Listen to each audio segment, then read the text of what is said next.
بظاہر تو مفتی صاحب نے بڑے اچھے فلسافیکل سوال آرگومنٹس پیش کیے ہیں ایگزسٹنس آف گاڈ پہ، لیکن اوورآل جو ہے میرے خیال میں مفتی صاحب کامیاب نہیں ہو سکے۔ جاوید اختر صاحب، ہم انسان ڈز گاڈ ایگزسٹ کے اس مقام پہ پہنچ چکے ہیں کہ ہم خود بھی کنٹریبیوٹ کر رہے ہیں تصور خدا کو پیوریفائی کرنے میں، کہ ہم اپنے اندر ایک ایسا حسین خدا دیکھنا چاہتے ہیں، آل پاورفل، آل نوئنگ، تو ہم خود بھی ویسا بننا چاہتے ہیں۔ عطا تراب کا ایک شعر ہے، در اصل خدا وہ بت کافر ہے کہ جس کو ہر ایک نے اندازہ ادراک تراشا۔ کہ مفتی صاحب شروع میں ہی بحث میں خود اصول بناتے ہیں نا، کافی سارے ڈیویٹ۔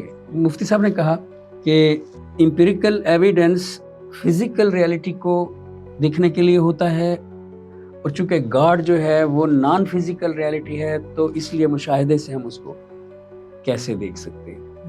تو اقبال نے پہلے خطبے میں بڑی صراحت کے ساتھ لکھا ہے، اسی بات کہنے سے ہی وجود خدا کے ثبوت کے دروازے بند ہو گئے۔ مفتی صاحب کبھی بھی نہیں کر سکتے ثابت۔ ریزن یہ ہے کہ کانٹ اور غزالی، مفتی شمائل صاحب سے کافی اونچے لیول کے اسکالرز ہیں، کانٹ بھی اور غزالی بھی، اور انہوں نے حتمی طور پہ اس آرگومنٹ کو فیل قرار دے دیا ہے اور کہہ دیا ہے کہ پاسبل نہیں ہے کہ عقل جو ہے وہ رسائی حاصل کر سکے خدا تک، خدا کا وجود عقل کے ذریعے ثابت کرنا ناممکن۔ مفتی صاحب کبھی بھی نہیں کر سکتے۔ مفتی صاحب اس کو پکڑ لیتے، اس آرگومنٹ کو، کہ میں تو فزیکل ایویڈنس سے خدا کو ثابت کرنے کی کوشش کروں گا، اور اس میں ماڈرن نیورو سائنس کو لے کر آتے، ہارڈ پرابلم آف کانشسنس کو لے کر آتے۔ جب ماڈرن سائنس نے تسلیم کر لیا ہے بیرونی تجربہ کوانٹا کا ہے اور اندرونی تجربہ کوالیا کا ہے، تو وہ اندرونی تجربہ جو ہے اس کی سٹڈی جب آلریڈی سائنس کی سٹڈی ہے، تو وہاں سے خدا کے لیے وہ ایویڈنس کیوں نہیں لا رہے تھے؟ ایمان کیا ہے؟ میرا ایمان کہتا ہے کہ میں ایک دن مر جاؤں، اور مجھے میرا ایمان ہی کہتا ہے کہ وہ دن آنے والا کل بھی ہو سکتا ہے۔ یہ میرا ایمان ہو گیا، فیتھ ہو گیا۔ جبکہ میرا یقین کیا کہتا ہے؟ میرا یقین یہ کہتا ہے کہ میں ادریس آزاد گزشتہ 57 سال سے روزانہ رات کو سوتا ہوں اور روزانہ اٹھ کھڑا ہوتا ہوں۔ تو شواہد کی روشنی میں مجھے معلوم ہے کہ ایک اسٹرانگ انالوجی کی بیس پہ میں یہ کہہ سکتا ہوں، اور یہی میرا یقین ہے کہ کل میں پھر اٹھ کھڑا ہوں گا۔ جن سوسائٹیز میں عدل و انصاف نہیں ہوتا، ان سوسائٹیز میں ایسے ریلیجن سسٹین کرتے رہتے ہیں جن میں ایک دن آخرت آئے گی اور یوم حساب چلے گا، تاکہ ان کو انصاف مل جائے۔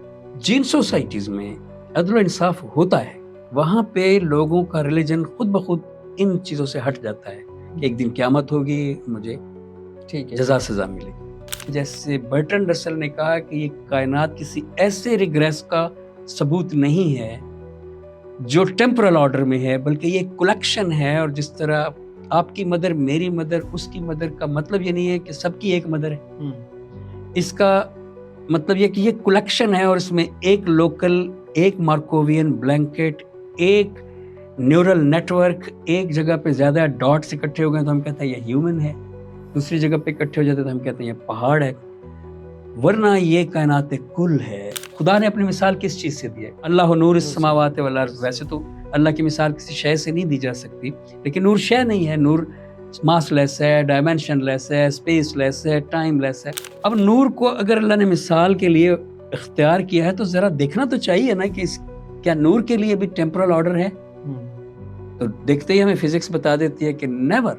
نور سے ایک فوٹان سے آپ سوال کریں کہ اے فوٹان، آپ کو کتنا عرصہ ہو گیا اس دنیا میں آئے ہوئے؟ آپ بگ بینگ کے وقت پیدا ہوئے تھے یا کبھی بعد میں پیدا ہونا نصیب ہوا آپ کو؟ تو وہ فوٹان کہتا ہے what is time, what is past and what is future۔ اور اگر اس سے آپ اسپیس سے پوچھیں کہ اے فوٹان صاحب آپ کہاں پر ہیں، آپ گیلیکسی اینڈرومیڈا میں ہیں یا آپ ملکی وے میں ہیں، تو فوٹان کہتا ہے what is space, where is galaxy۔ میں تو ایک کل میں اپنے آپ کو محسوس کرتا ہوں، میرے لیے ساری اسپیس ایک زیرو اسپیس ہے اور سارا ٹائم ایک زیرو ٹائم ہے۔ اپنی انر فیلنگز، اپنے اسٹیٹ ٹو اسٹیٹ چینج ہوتی ہوئی حالتوں میں جا کے ڈھونڈتے ہیں کہ میں تو پل پل بدل رہا ہوں، گہے افتم گہے خیزم گہے خندم گہے گریم، کبھی روتا ہوں، کبھی ہنستا ہوں، کبھی گرتا ہوں، کبھی اٹھتا ہوں، لیکن یہ میرے اندر ایک مسلسل میں کون ہے جو کبھی نہیں چینج ہوتی؟ یہ کیسی اسٹیٹ آف مائنڈ ہے جو ماورائے نیوران ہے؟ یعنی میری کیفیت غم کی ہے تو نیوران کی وجہ سے، خوشی کی ہے تو نیوران بجلی کے جھلملاتے ہوئے گزرتے ہوئے بند ہوتے ہوئے جلتے ہوئے بلب ہیں. تو ایک کیفیت ہے جو میں جیسے ہی ہوش سنبھالا میرے ساتھ چلی آ رہی ہے. نہ وہ میری میں کبھی قد میں بڑی ہوتی ہے نہ چھوٹی ہوتی ہے. نہ وہ میری میں جو ہے اس میں اگر اس کو میں نے موٹا کر لیا ہے تو آلودگی ہے.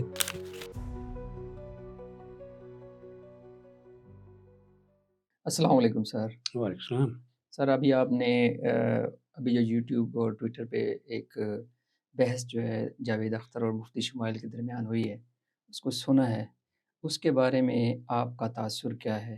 آپ کیا دیکھتے ہیں کس کا پلڑا بھاری رہا؟ شکریہ قاسم.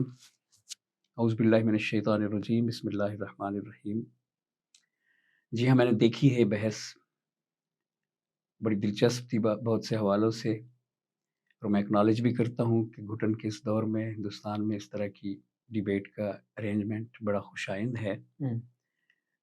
مجھے تو لگتا ہے یہ لاسٹ جو اس طرح کی کوئی بحث اس خطے میں ہوئی وہ 1854 میں ہوئی تھی، جسے کہتے ہیں مباحثہ شاہ جہان پور.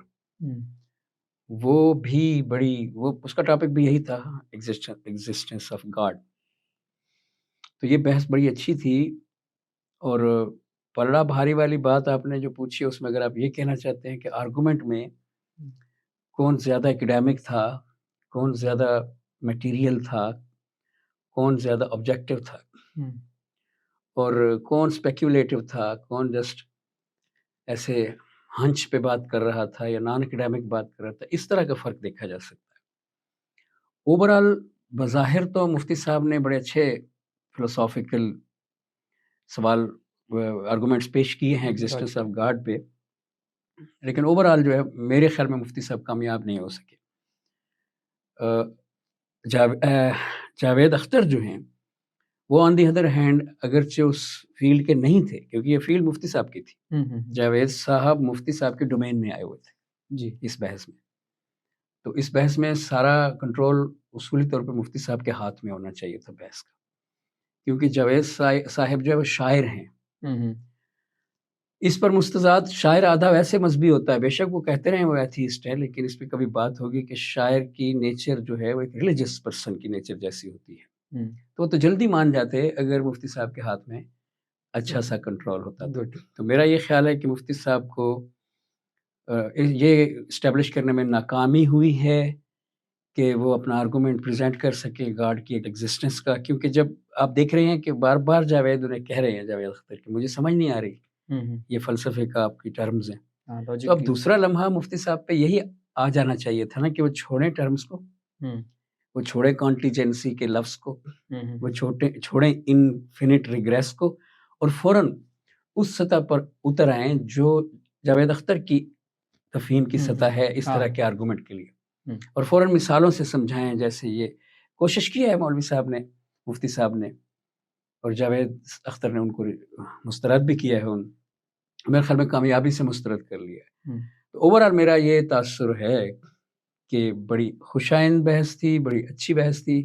ہار جیت کسی کی نہیں ہوئی، لیکن اکیڈیمک پلڑا جو ہے وہ مفتی صاحب کا جتنا ہونا چاہیے تھا لیول پہ اس سے بہت نیچے تھا. اور جاوید اختر صاحب کا تو اس سلسلے میں کوئی ذکر ہی نہیں بنتا نا کہ وہ تو اس فیلڈ میں باہر سے آئے ہوئے تھے، لیکن پھر بھی جتنی بھی انہوں نے ایفرٹ کی ہے، ایک تو جاوید اختر جو ہے وہ خدا پر تو بات ہی انہوں نے نہیں کی. یعنی ان کی ناکامی یہ ہے کہ ٹاپک کو تو دیکھیں، ٹاپک ہے ڈز گاڈ ایگزسٹ، اور وہ مسلسل جو ہے ریلیجن پہ بات کریں کہ فلاں مذہب غلط ہے، فلاں مذہب، تو یہ تو وہ تو اس طرح سے تو وہ ناکام ہے. لیکن چلیں اگر وہ نہیں سمجھ پا رہے اس academic way of such debates کو، تو جو سمجھ پا رہا ہے اس کو چاہیے نا وہ ساتھ چلائے. اسے مناظرہ تو نہیں تھا نا کہ لڑنا ہے ہم نے ایک دوسرے کو نیچا دکھانا ہے. تو وہ انہیں سمجھاتے کہ میں کیا کہہ رہا ہوں، اور وہ بھی یعنی مفتی صاحب پھر ان کی ڈومین میں بھی آتے مذہب پر بات کرنا شروع کر دیتے. یعنی میں یہ کہنا چاہ رہا ہوں کہ بجائے خدا کے والے ٹاپک کو چھوڑ دیتے مفتی صاحب اور پھر مذہب کو ڈیفینڈ کرتے، اگر ان کے پاس اس کو ڈیفینڈ کرنے کا کچھ کوشش کیا انہوں نے، لیکن اس میں تو اور زیادہ ناکامی ہوئی. جاوید اختر صاحب نے اپنے دلائل کے آغاز میں ہی یہ بات کہی کہ مذاہب جو تھے وہ دنیا میں شروع سے موجود تھے، وقت کے ساتھ ساتھ وہ مذاہب ختم ہوتے گئے، ان کے خدا بھی ختم ہوتے گئے. اسی طرح وہ کہنا چاہ رہے تھے کہ آج کل جو خدا کے جو نظریات لوگوں کے ہیں، جو مذاہب کے ہیں، وہ بھی ایک دن ختم ہو جائیں گے، اس بارے میں آپ کا کیا خیال ہے؟ ویسے جاوید اختر صاحب نے بحث لڑی نہیں ہے، یہ ذرا ایک آن دا سائڈ نوٹ میں بات کر رہا ہوں کہ وہ مذہب پر بھی ہی اٹیک کرتے رہے. جی جی، یعنی ٹاپک واضح طور تھا پر۔ کہ ڈز گاڈ ایگزسٹ، اور جاوید اختر صاحب جو ہیں وہ مسلسل مذہب کی خامیاں سامنے رکھتے جی ہوئے کہ مذہب نے دیکھو جی اب تک یہ کیا ہے دنیا میں، اس سے یہ تو ثابت نہیں ہو جاتا کہ خدا ایگزسٹ کرتا ہے یا نہیں کرتا. یعنی یہ ایک اکیڈیمک اصولی بات ہے کہ اس سے یہ ثابت نہیں ہوتا، ٹھیک ہے۔ اس کو ریجیکٹ کرنے کے لیے کہ نہیں ہے تو اس کی ایگزسٹنس کے اگینسٹ ویسے ہی جیسے تھیولوجین آپ کو آرگومنٹ دے رہا ہے، مفتی صاحب جیسے دے رہے ہیں، ویسے ہی آپ کو فلسافیکل آرگومنٹ دینا پڑے گا. تو یہ تو ان کا طریقہ ہی غلط تھا جاوید اختر صاحب کا. باقی یہ بات ان کے اپنے خلاف جاتی ہے. جاوید صاحب نے اس بات سے تو یہ کرنے کی کوشش کی ہے نا کہ چونکہ پچھلے وہ بڑے مزے لے کے کہہ رہے تھے کہ وہ کوئی بیوقوف لوگ نہیں تھے جنہوں نے اس وقت خدا کو خدا بنائے ہوئے تھے، ہوں گے، اور جی بالکل، کیونکہ وہ کہہ رہے تھے وہ ارسطو کے زمانے کے لوگ تھے، وہ یونانی لوگ تھے، تو وہ کوئی بیوقوف لوگ نہیں تھے، وہ ہم سے بھی زیادہ ذہین لوگ تھے. تو اس وقت وہ جن خداؤں کو مانتے تھے وہ اب کہاں ہیں؟ جی تو اگر وہ خدا سچے تھے یا وہ خدا اس وقت وہ جو لوگ جب بحثوں میں سچا ثابت کرتے تھے تو وہ لوگ انہی بحثوں میں اب ہار چکے ہوں گے، کیونکہ وہ خدا تو اب نہیں ہے. جی، اور چونکہ ایسا ہسٹری میں ہم دیکھ رہے ہیں کہ ہوا ہے، اور انہوں نے کئی اور بھی مثالیں روم کی دی اور کچھ واقعات بھی سنائے، تو ہم اب یہ گیس کر سکتے ہیں کہ آئندہ بھی ایسا ہوگا، اور مذاہب جو ہیں وہ آہستہ آہستہ اور خدا جو ہے خدا کا تصور بدل سکتا ہے، یہ سارا آرگومنٹ ان کے اپنے خلاف ہے. اس آرگومنٹ سے اگر کچھ ثابت ہوتا ہے تو وہ یہ ہوتا ہے کہ تصور خدا ہمیشہ باقی رہا، اور جو اس میں آلودگیاں ہوا کرتی تھی، جو اس میں خرابیاں ہوا کرتی تھی، جو انسان کی بیوقوفیاں ہوا کرتی تھی، وہ اس میں سے ختم ہوتی گئیں. جی جی، لیکن اوورآل وہ خدا پیوریفائی مضبوط سے مضبوط، پہلے چھوٹا خدا تھا پھر بڑا ہو گیا. میں آپ کو بتاتا ہوں، ایک چیز ہوتی ہے توحید تجسیمی، ایک ہوتی ہے توحید تنزیہی. جب بابل کا دور تھا تو آس پاس اور قوموں کے بھی بت ہوا کرتے تھے. تو جب بابل نے ان قوموں کو فتح کیا تو ان کے بت کو اپنے بتوں کا غلام بنا لیا، اور یہ ویزیبل ہوتا تھا. یعنی جب فاتح واپس آ رہا ہوتا تھا تو اس کا بت تو سب سے اونچا ہوتا تھا، اور دشمن ملکوں کے یا جہاں اس نے مغلوب قوموں کے مفتوح قوموں کے جو بت ہوتے تھے وہ لیٹے ہوئے زمین پر اوندھے منہ پیچھے گھسٹتے ہوئے آ رہے ہوتے، جس کا اثر یہ ہوتا تھا کہ ان قوموں پر جو اپنے پہلے بتوں کو پوجا کرتی تھی یہ اثر پڑتا تھا کہ ہمارے خدا اگر طاقتور ہوتے تو آج وہ اس طرح اوندھے منہ لیٹے ہوئے بابل والوں کے خدا کے غلام نہ بن گئے ہوتے. تو یہ عمل جب بار بار ہسٹری میں ہوتا تھا تو نتیجہ یہ نکلتا تھا کہ وہ چھوٹے چھوٹے سارے بت آہستہ آہستہ ختم ہو جاتے تھے، اور کسی بڑے علاقے کا ایک بہت بڑا بت سب کا خدا بنتا چلا جاتا تھا. اس کو کہتے ہیں توحید تجسیمی. دوسری توحید تنظیم ہے، اس میں نہیں جانا چاہتا. وہ اسلامی خدا کی توحید جس میں تصور خدا میں تجسیم ہے ہی نہیں، جسم ہے ہی نہیں، سارا اندر ہے. اب یہاں میں جو بات سمجھانا چاہتا ہوں اس کے لیے توحید تجسیمی کافی ہے. تو اس سے کیا آپ کو پتہ چلا؟ اس سے آپ کو یہ پتہ چلا کہ وہ چھوٹے چھوٹے خدا جو بتوں کی شکل میں ان کے اپنے اپنے تھے، وہ کمزور ہو جانے کی وجہ سے یا کمزور پڑ جانے کی وجہ سے ختم ہوتے چلے گئے، اور پیوریفائی ہو کر ایک بڑا مضبوط طاقتور بابل والوں کا خدا بن گیا. یہ تو ایسی بات کر رہے ہیں جاوید صاحب. یعنی یوں ہوا کہ کچھ خدا یونانی مانتے تھے تو کوئی خدا ہندوستانی مانتے تھے، کوئی مانتا تھا. مسئلہ تو یہ ہے کہ ڈز گاڈ ایگزسٹ؟ جواب یہ ہے کہ دیکھو جی جتنی بری شکلیں ہیں خدا کی آپ کو ناپسند ہیں جاوید صاحب، جس کی وجہ سے مذہب آپ کو ناپسند ہے، وہ دیکھیں ساری آہستہ آہستہ آپ کے اپنے الفاظ کے مطابق ختم ہوتی چلی گئی. اور جو بچ گیا ہے وہ ایک توحید تنزیہی کا تصور بچ گیا کہ اب ایسا خدا جس کی کوئی شکل نہیں ہے. اور یہ بڑی اہم بات ہے، اس کو بھی مجھے پورا کرنے دیں. قاسم یہ دیکھیے کہ آپ تجربہ کریں، تھاٹ ایکسپیریمنٹ کریں کہ امیجن کریں ایک سوسائٹی جن کے لوگوں کو سفیشینٹ ریزننگ کے ساتھ یہ منوا دیا گیا ہے کہ جو چوک میں ہم بت لگانے والے ہیں یہ آپ کا خدا ہے. ایک مجسمہ چوک میں لگا دیا گیا ہے، اور لوگوں کو سفیشینٹ ریزننگ کے ساتھ فرض کر لیں کہ منوا دیا گیا، تو کیا ہوگا؟ جو اس بت کے فیچرز ہیں، اگر اس کا محبت کرنے والا جیسچر ہے، اگر اس کا نفرت والا جیسچر ہے، اگر اس کا غصے والا جیسچر ہے، پاور والا جیسچر ہے، وہ اس قوم کے ایک ایک فرد میں داخل ہوگا، تو ان کا خدا ہے۔ بالکل ٹھیک ہے، سو جب کوئی بت بنتا ہے تو اس کے پرٹیکولر فیچر ہو سکتے ہیں، اس کے سارے فیچر نہیں ہو سکتے۔ وہ پرٹیکولر فیچر جو ہے وہ جسٹ اس کی صفت ہے۔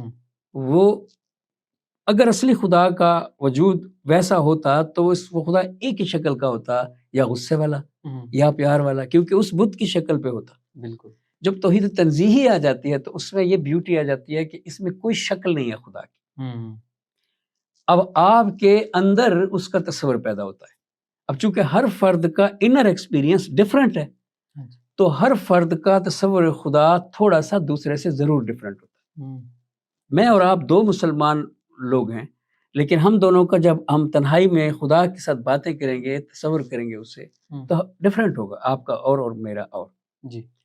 سو اس وجہ سے یہ تو بڑی بیوٹیفل شکل میں آ چکا ہے اب خدا کا تصور، کہ ہر فرد اس چوک میں لگے ہوئے بت کی طرح اب اس اپنے خدا کو جب فالو کرتا ہے تو انسائیڈ اس کے اپنے انسائیڈ وہ ایک ایسے تصور کو فالو کرتا ہے جو بیسیکلی اس نے خود کریٹ کیا۔ یعنی وہ تنزیہ خدا ہے، آپ کا اور میرا توحید ہے، اللہ ہے، لیکن ہم دونوں کا اللہ کا جو امیجنیشن ہے تنہائی میں ہمارے کمرے میں، وہ لازمی ڈیفرنٹ ہے۔ آپ کی والدہ نے آپ کو اور طرح سے اس کے بارے میں بتایا، میری والدہ نے میرا اور بتایا۔ بچپن سے بنتے بنتے ایک ہی اللہ وحدہ لا شریک، ہم دونوں میں تھوڑا تھوڑا ڈیفرنٹ ہے۔ وہ اس کے ساتھ ہمارا رویہ اور اس کا ہمارے ساتھ رویہ اس میں ڈیفرنٹ ہے، تو اس کو ہم فالو کرتے ہیں جو ہم نے بنایا، یعنی جو ہم نے بنایا نہیں ہے، جو ہمارے اندر پیدا ہوا توحید تنزیہ کے لیے خدا کا۔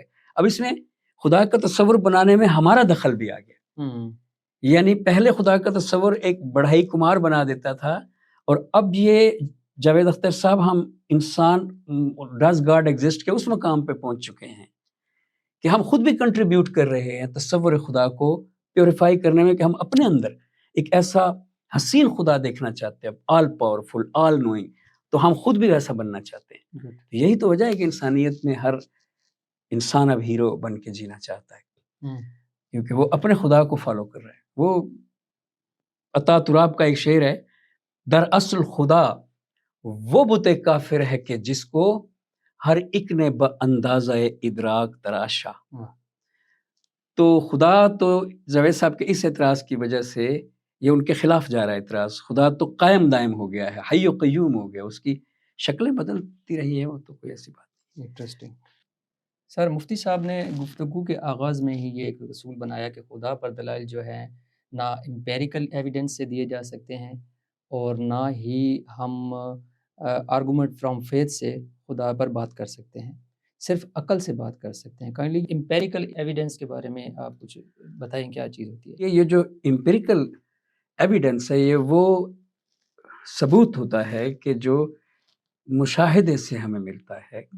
ہم اپنے حواس خمسہ سے اشیاء کو دیکھتے ہیں اور ہمارا ذہن اس پر پروسیس کرتا ہے، اس مکمل کل نام شے کا نام مشاہدہ ہے، اور ہم اس اپنے مشاہدے سے ایک علم حاصل کرتے ہیں، تو وہ ہے امپیریکل ایویڈنس۔ جو علم بالعقل ہے اس میں سینسز انوالوڈ ہونا ضروری نہیں ہے، بلکہ اس میں قدیم زمانے میں تو اس کو کہا جاتا تھا آرمز چیئر فلسفی، یعنی ایک فلسفی ہے، وہ کرسی کے اندر بیٹھا ہوا ہے، اس نے آنکھیں بند کر لی ہیں، اور موسٹلی میتھمیٹکس ہی ہو سکتی ہے، ایسے تو وہ فلاسفر زیادہ تر میتھمیٹیشینز ہوتے تھے۔ میرا یہ خیال ہے، مجھے تھوڑا سا اضافہ کرنے دیں اس میں، جی کہ مفتی صاحب یہاں سے کافی سارے جو ہے نا وہ شروع میں ہی بحث میں خود اصول بناتے ہیں نا، کافی سارے ڈیویٹ ہو گئے۔ مفتی صاحب نے کہا کہ امپیریکل ایویڈنس فزیکل ریالٹی کو دیکھنے کے لیے ہوتا ہے، اور چونکہ گاڈ جو ہے وہ نان فزیکل ریالٹی ہے، تو اس لیے مشاہدے سے ہم اس کو کیسے دیکھ سکتے ہیں۔ تو اقبال نے پہلے خطبے میں بڑی صراحت کے ساتھ لکھا ہے، اسی بات کہنے سے ہی وجود خدا کے ثبوت کے دروازے بند ہو جاتے ہیں، کہ جب ہم عقل کے ذریعے خدا کو سمجھنا تو ٹھیک سمجھتے ہیں، لیکن حواس کے ذریعے خدا کا مشاہدہ کرنا ہم سمجھتے ہیں پاسبل نہیں ہے. اور پھر ولیم جیمز کی باقاعدہ اس پر ایک بڑی مبسوط کتاب ہے، اور اقبال نے اس کا جا بجا اپنے خطبات پہ ذکر کیا ہے، دی ویرائٹی آف ریلیجس ایکسپیرینس. یعنی جب مذہب خود یہ کلیم کر رہا ہے کہ ریلیجس ایکسپیرینس ایک ایکسپیرینس کا نام ہے، ایک تعقل میتھمیٹکس نہیں ہے، بلکہ ایک خود پر بیتا ہوا ایکسپیرینس ہے. اور یہ دیکھیے کہ جو دوسرے خود پر بیتے دوسرے جو ایکسپیرینس ہے، کیا وہ خود پر نہیں بیتتے؟ یعنی جب ہم سائنس کا تجربہ جسے ایکسپیرینس نہیں ایکسپیریمنٹ کہتے ہیں، کیا وہ بھی ان سینس ایکسپیرینس نہیں ہوتا؟ کیا وہ خود پر نہیں بیتتا؟ جو تجربہ کر رہا ہے وہ اس کا مشاہدہ نہیں ہوتا؟ اور کیا مشاہدہ کا کافی سارا حصہ بلکہ آدھے سے زیادہ حصہ اندر سے نہیں آتا؟ سو اس پہ ہم بات کریں گے آگے. میرا کہنا یہ ہے کہ مفتی صاحب نے بہت غلط راستہ پکڑ لیا یہاں پہ. یہ یونانی جدلیات کا حربہ تھا، اور مفتی صاحب یہیں سے میں نے سمجھا کہ بس مفتی صاحب اپنا وہ کھو چکے ہیں، گراؤنڈ ہی کھو چکے ہیں. میں مختصر الفاظ میں یہ کہوں گا کہ یہ بات غلط تھی ان کی. یعنی خدا کا ثبوت جو ہے وہ مشاہدے سے ملے گا، ایکسپیریمنٹ سے اور ایکسپیرینس دونوں سے. کائنات میں دیکھیں گے تو اس کی نشانیاں ملیں گی، اپنے اندر دیکھیں گے تو خدا خود ملے گا. یہ بات اقبال ثابت کرنے پر پورا خطبات کی پوری کتاب لکھ دیتے ہیں. اور مفتی صاحب نے آغاز یہیں سے کیا کہ ہم ایکسپیرینس کو اور ایکسپیریمنٹ کے نالج کو بیچ میں نہیں لائیں گے. ہم وہی قدیم یونانی طرز کی میتھمیٹیکل آرمسچیئر فلسفی عقل کے ذریعے اس کو ثابت کر رہے گے. اور مفتی صاحب کبھی بھی نہیں کر سکتے ثابت. ریزن یہ ہے کہ کانٹ اور غزالی مفتی صاحب سے کافی ہائی لیول کے اسکالرز ہیں. مفتی شمائل صاحب سے کافی اونچے لیول کے اسکالرز ہیں، کانٹ بھی اور غزالی بھی. اور انہوں نے حتمی طور پہ اس آرگومنٹ کو فیل قرار دے دیا ہے اور کہہ دیا ہے کہ پاسبل نہیں ہے کہ عقل جو ہے وہ رسائی حاصل کر سکے خدا تک. خدا کا وجود عقل کے ذریعے ثابت کرنا ناممکن، مفتی صاحب کبھی بھی نہیں کر سکتے. تو یہی سے مفتی صاحب جو ہے نا اپنا پورا آرگومنٹ لوز کر جاتے ہیں پہلے ہی اپنے راؤنڈ میں، جس میں انہوں نے اپنا راؤنڈ بتایا کہ میں یہ آرگومنٹ رکھوں گا، اور یہ بات کرتے ہی جو اصول بناتے وقت ہی میرے حساب سے وہ اپنا پورا آرگومنٹ لوز کر دیتے. سر آپ نے مجھے یہ بات کہہ کہ اندرونی تجربہ اور بیرونی تجربہ ایک سے ہوتے ہیں یا مماثل ہوتے ہیں، مجھے مخمصے میں ڈال دیا، اس کو تھوڑا سا کلیئر کیجیے. بیرونی تجربہ جب ہم سائنسی تجربہ بیرونی تجربہ ہے، مطلب ہم پینڈولم کو دیکھتے ہیں اور اس کی ویلیوز لکھتے ہیں تو سائنس لیبارٹری میں، تو یہ بیرونی تجربہ ہے، مشاہدہ ایک کائنات اسی کو کہتے ہیں. اندرونی تجربہ ہے کہ میں درد کو محسوس کر رہا ہوں، میں غم کو محسوس کر رہا ہوں، میں اپنے خیالات پر غور کر رہا ہوں، یا اس کی اور بھی بہت سی قسمیں ہیں. تو فلاسفرز جو ہیں وہ اس بات پر متفق ہیں، اور یہ بات ایویڈنٹ ہے سفیشینٹلی کہ یہ جو بیرونی تجربہ ہے یہ بھی ایک سینس میں اصل میں اندرونی تجربہ ہے. جی، یعنی اقبال نے the reconstruction of religious thought in Islam میں لکھا ہے کہ جب میں آپ سے پوچھوں کہ دیکھیے کائنات میں نظر ڈالیے اور واپس مجھے بتائیے کہ آپ نے کیا دیکھا، تو یقیناً آپ کہیں گے کہ آپ نے پہاڑ دیکھا، آسمان دیکھا، درخت دیکھا. اور اگر میں پھر آپ سے دوبارہ پوچھوں کہ نہیں اس طرح مت بتائیے، وہ کیا چیزیں ہیں جو آپ نے دیکھی، تو آپ کو پتہ چلا کہ یہ پہاڑ ہے، یہ آسمان ہے، یہ درخت ہے. اقبال نے لکھا ہے. تو آپ مجھے بتائیں گے کہ میں نے رنگ دیکھا، میں نے خوشبو دیکھی، میں نے سائز دیکھا، میں نے شیپ دیکھی، تو مجھے پتہ چلا کہ یہ ہے. اب یہ رنگ، خوشبو، سائز، شیپ، یہ ساری اندرونی چیزیں، یعنی رنگ آسمان میں تو نہیں ہے نا. اقبال نے یہ بات لکھی بھی ہے کہ پھر آپ جب غور کریں گے تو آپ کو نیلا رنگ آسمان کا رنگ تو نہیں نظر آئے گا کہ آسمان کا رنگ تو نہیں، آسمان تو رات کو کالا ہو جاتا ہے. آسمان میں اگر زمین پر ہم نہ ہو، کسی اور پلانٹ میں ہو، تو آسمان سرخ بھی ہو سکتا تھا. جی، تو آسمان کا تو رنگ نہ ہوا یہ. تو اس کا مطلب رنگ جو ہے وہ ایکسٹرنل اس چیز کی پراپرٹی ہی نہیں ہے، وہ انٹرنل ہماری پراپرٹی ہے. تو اس سے کیا ثابت ہو رہا ہے آپ سمجھیے کہ جب ہم بیرونی تجربہ بھی کرتے ہیں، جس کو ہم سائنس کا تجربہ بھی کرتے ہیں، اس کا بھی ایک ویری بگ چنک جو ہے وہ اندرونی تجربے سے آ رہا ہوتا ہے. ٹھیک پوائنٹ نوٹ کر رہے ہیں نا؟ تو اقبال نے یہی تو آرگومنٹ بنایا نا ریکنسٹرکشن میں کہ جس طرح بیرونی تجربہ ٹیسٹیبل ایویڈنس ہے کائنات کا، ہوں، اسی طرح اندرونی تجربہ ٹیسٹیبل ایویڈنس ہے خدا کی ایگزسٹنس کا، اچھا، اور یہ ٹیسٹیبل ایویڈنس جو ہے similar to the empirical evidence, کیونکہ امپیریکل ایویڈنس جو بیرونی تجربہ ہے ہوں، ہوں، وہ بھی تو اس کا بڑا چنک جو مینلی 80% جو اس کا ہوں، حصہ ہے وہ اندر سے آ رہا ہے۔ ہوں، ہوں، دیکھیں رنگ آپ کے اندر ہیں، بے شک، اشیاء کی حیت آپ کے اندر ہے، ہوں، ہوں، ہوں، مطلب یہ تو مینٹل فیکلٹیز ہے نا، ان پہ تو فلاسفی کو اتفاق ہے کہ یہ اندرونی مینٹل فیکلٹیز ہیں، تو باہر کیا ہے اس کو تو بقول کانٹ کے کوئی جان ہی نہیں سکتا۔ ہوں، ہوں، ہم نے تو اپنی خاص انسانی نام کی اینک چڑھائی ہوئی ہے، اور اسی سے ہمیں ہماری شیپس ملی ہوئی ہیں، جو ہم نے شیپس ان کو کہہ رکھا ہے، ہمیں رنگ ملے ہوئے ہیں، اور جانوروں کے رنگ اور طرح کے ہوں گے، تو اس کو ایپسٹمالوجی کہتے ہیں۔ اب جو بیرونی کائنات کا مشاہدہ ہے وہ خود ہی جب اندرونی مشاہدہ ہے کافی سارا اس کا حصہ، ہوں، تو پھر اس سے کیا ڈرنا اور بھاگنا کہ ایک اندرونی مشاہدہ ہوتا ہے معرفت کا یا خدا کا، تو اس کی طرف اس سے ڈرنا اور اس کو لاجک میں ڈھونڈنے کی کوشش کرنا، ہوں، عقل سے ڈھونڈنے کی کوشش کرنا۔ سو اسی پر اقبال کا پہلا چیپٹر خاص طور پہ بڑا محنت کی گئی ہے کہ ایسا نہیں ہے، اندرونی اور بیرونی تجربہ سائنسی تجربہ ہی ہے، ہوں، اور خدا کا تجربہ بھی سائنسی تجربہ ہی ہے، اور اس لیے یہ میتھمیٹیکل آبجیکٹ نہیں ہے خدا۔ ہوں، جو تجربات صرف لاجک میں پورے کیے جاتے ہیں وہ ایبسٹریکٹ آئیڈیاز کو ادھر ادھر کیا جاتا ہے، اور ایبسٹریکٹ آئیڈیاز میتھمیٹکس کے ہوتے ہیں۔ خدا ایک ایبسٹریکٹ آئیڈیا نہیں ہے، بلکہ ایک لیونگ اینٹیٹی کو تجربہ کرنا ہے ہم نے، اور لیونگ اینٹیٹی کو ایکسپیرینس کیا جا سکتا ہے۔ سو یہ جو میں نے پچھلے آپ کے سوال کے جواب میں کہا کہ مفتی صاحب یہیں سے بحث لوز کر گئے، وہاں میرا مدعا، آپ نے اچھا کیا دوسری بار یہ سوال کیا، وہاں میرا مدعا یہی تھا کہ مفتی صاحب اس کو پکڑ لیتے، اس آرگومنٹ کو، کہ میں تو فزیکل ایویڈنس سے خدا کو ثابت کرنے کی کوشش کروں گا، جی، اور اس میں ماڈرن نیورو سائنس کو لے کر آتے، اس میں وہ لے کر آتے اپنی بحث میں مضبوطی کے لیے ہارڈ پرابلم آف کانشسنس کو لے کر آتے، جب ماڈرن سائنس نے تسلیم کر لیا ہے کہ اندرونی تجربہ بھی وہ اس کو کہتے ہیں بیرونی تجربہ کوانٹا کا ہے اور اندرونی تجربہ کوالیا کا ہے، اس کی اپنی ٹرمز ہیں، اس کی اپنی میتھمیٹکس ہے، تو وہ اندرونی تجربہ جو ہے اس کی سٹڈی جب آلریڈی سائنس کی سٹڈی ہے تو وہاں سے خدا کے لیے وہ ایویڈنس کیوں نہیں لا رہے تھے؟ وہ یہاں عقل میں کمپیوٹر بن کے بیٹھے ہوئے تھے، جو دلائل وہ دے رہے تھے وہ بہت بری طرح سے پہلے سے مسترد ہیں فلسفی کی دنیا سے۔ سر یہ کانٹیجنسی آرگومنٹ کیا ہوتا ہے؟ مفتی صاحب نے بار بار اس کا ذکر کیا، اور جاوید اختر صاحب کو یہ کہتے رہے کہ آپ نے میرے اس آرگومنٹ کا جواب نہیں دیا، تو اس پہ تھوڑی سی روشنی رکھیں۔ یہ مفتی صاحب کا ایک حربہ تھا جاوید صاحب کو ڈرانے کے لیے، اور جاوید صاحب نے پھر سر محفل تسلیم بھی کیا کہ بھائی میں نہیں جانتا ان ٹرمز کو۔ کانٹیجنسی آرگومنٹ کو مفتی صاحب پیش کر رہے تھے، اور انہوں نے اپنے پہلے راؤنڈ میں پیش کیا، یعنی پہلے راؤنڈ میں آپ نے اپنا وہ آرگومنٹ پیش کرنا ہوتا ہے جو پورے آڈینس کے لیے آپ کا مین ٹاسک ہے، تو یہ تو بڑا کمزور آرگومنٹ تھا۔ انہوں نے کانٹیجنسی آرگومنٹ کو پیش کیا خدا کی ایگزسٹنس پر، اور کہا اسی پر بیس بنائی اپنی ساری۔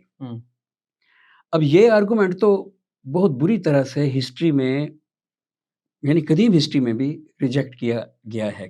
ٹھیک، میں آپ کو کانٹیجنسی آرگومنٹ کے بارے میں پہلے بتا دوں، تو پھر ہم جی، ڈیبیٹ میں جو اس کا ذکر ہے اس پر الگ بات کر لیں گے۔ شکریہ۔ کانٹیجنسی آرگومنٹ پہلی بار، اگرچہ اس کے آثار یونان میں ملتے ہیں، لیکن پہلی بار مسلم فلاسفر ابن سینا نے اس کو وضع کیا۔ اوکے، ابن سینا کا جو کانٹیجنسی آرگومنٹ ہے اس میں یہ ہے کہ کائنات میں دو طرح کی اشیاء ہو سکتی ہیں، ایک وہ جنہیں وہ کہتے ہیں ممکن الوجود، کانٹیجنٹ کا ترجمہ ممکن الوجود ہے، ٹھیک، اور دوسری وہ جو واجب الوجود، نیسیسری بھی ہیں۔ لیکن وہ یہ بات نہ مفتی صاحب نے وہاں سمجھائی، جیسے میں پہلے سوال میں آپ کو کہہ رہا تھا کہ ان کو سمجھانی چاہیے تھی، وہ یہ بات سمجھاتے ہوئے بتاتے ہیں کہ یہ کیا میں کہہ رہا ہوں، کہ جو ممکن الوجود ہے اس میں کسی بھی، اس کی نشانی یہ ہوتی ہے کہ وہ نہیں بھی ہو سکتا تھا، یعنی سادہ سی نشانی اس کی یہ ہے کہ اس کا وجود نہیں بھی ہو سکتا تھا، اور یہ اس کو آج کی ماڈرن زبان میں کہتے ہیں کاؤنٹر فیکچولز کے ذریعے چیزوں کو پڑھنا، یعنی یہ چیز نہیں بھی تو ہو سکتی تھی، یہ میری اینک ہے، یہ ہے میرے ہاتھ میں ہے، تو یہ اینک میری نہیں بھی ہو سکتی تھی، یہ ضروری نہیں ہے کہ یہ والی اینک بنائی جاتی اور بن جاتی، یہ رہ جاتی، یہ نہیں بھی ہو سکتی۔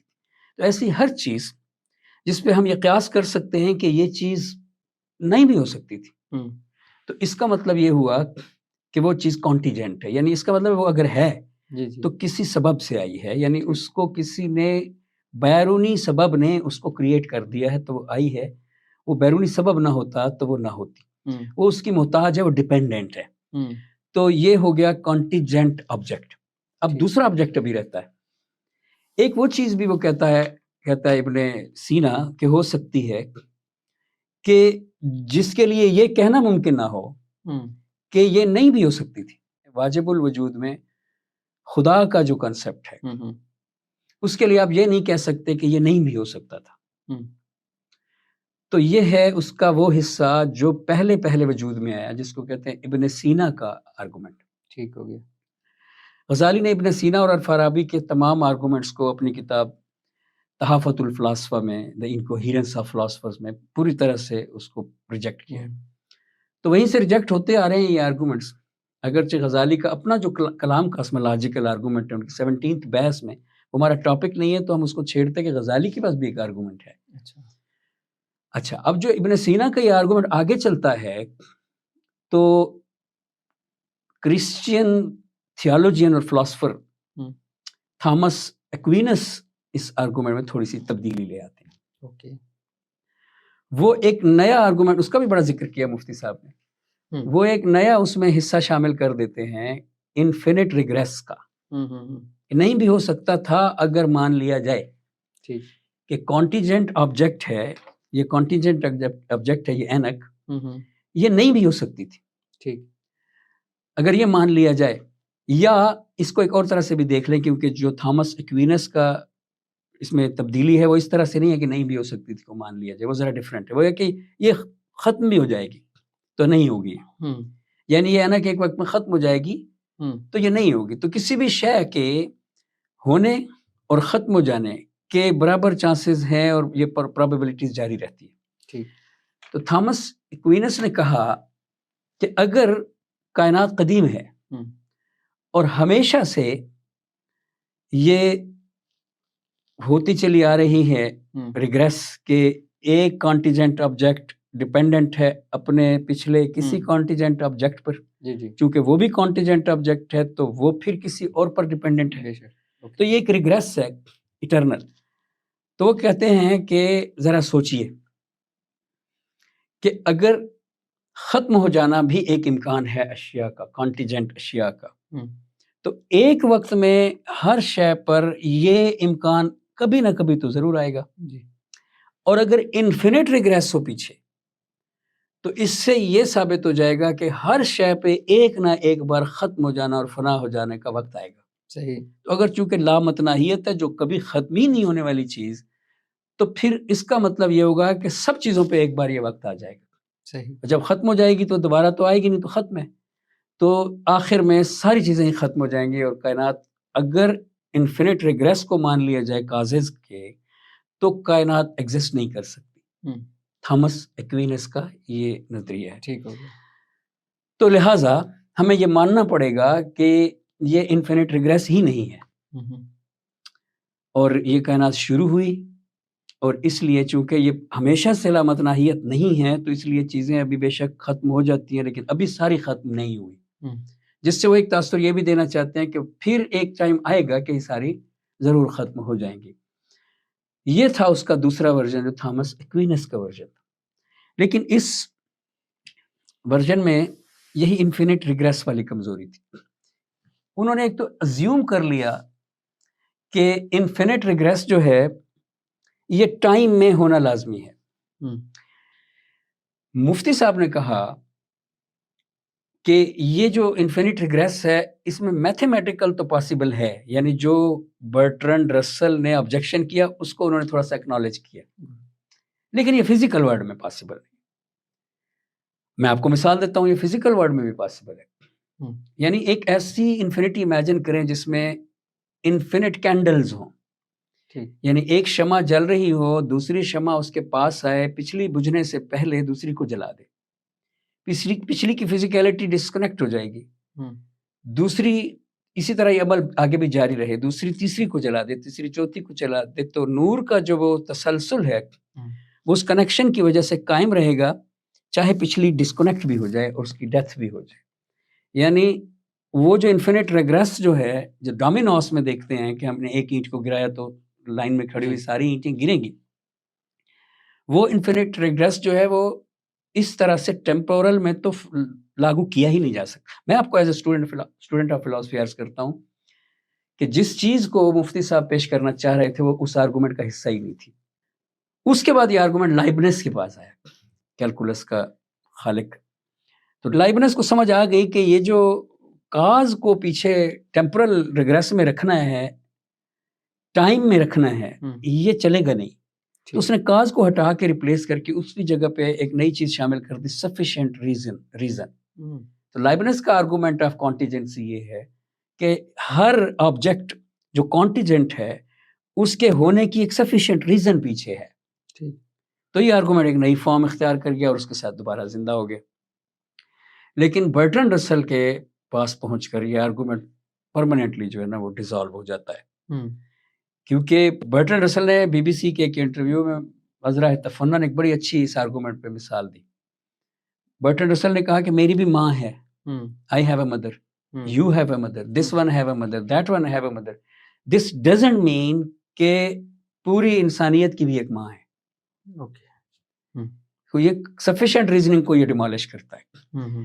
تو یہ آرگومنٹ جو ہے میں یہ کہوں گا کہ ہمارے اپنے یعنی مسلم فلاسفرز نے، اقبال نے بھی تینوں بڑے آرگومنٹ جو ہیں جن کو ہم کاسمولوجیکل آرگومنٹ کہتے ہیں، ٹیلیولوجیکل آرگومنٹ کہتے ہیں اور انٹولوجیکل آرگومنٹ کہتے ہیں، تینوں کو ریجیکٹ کیا.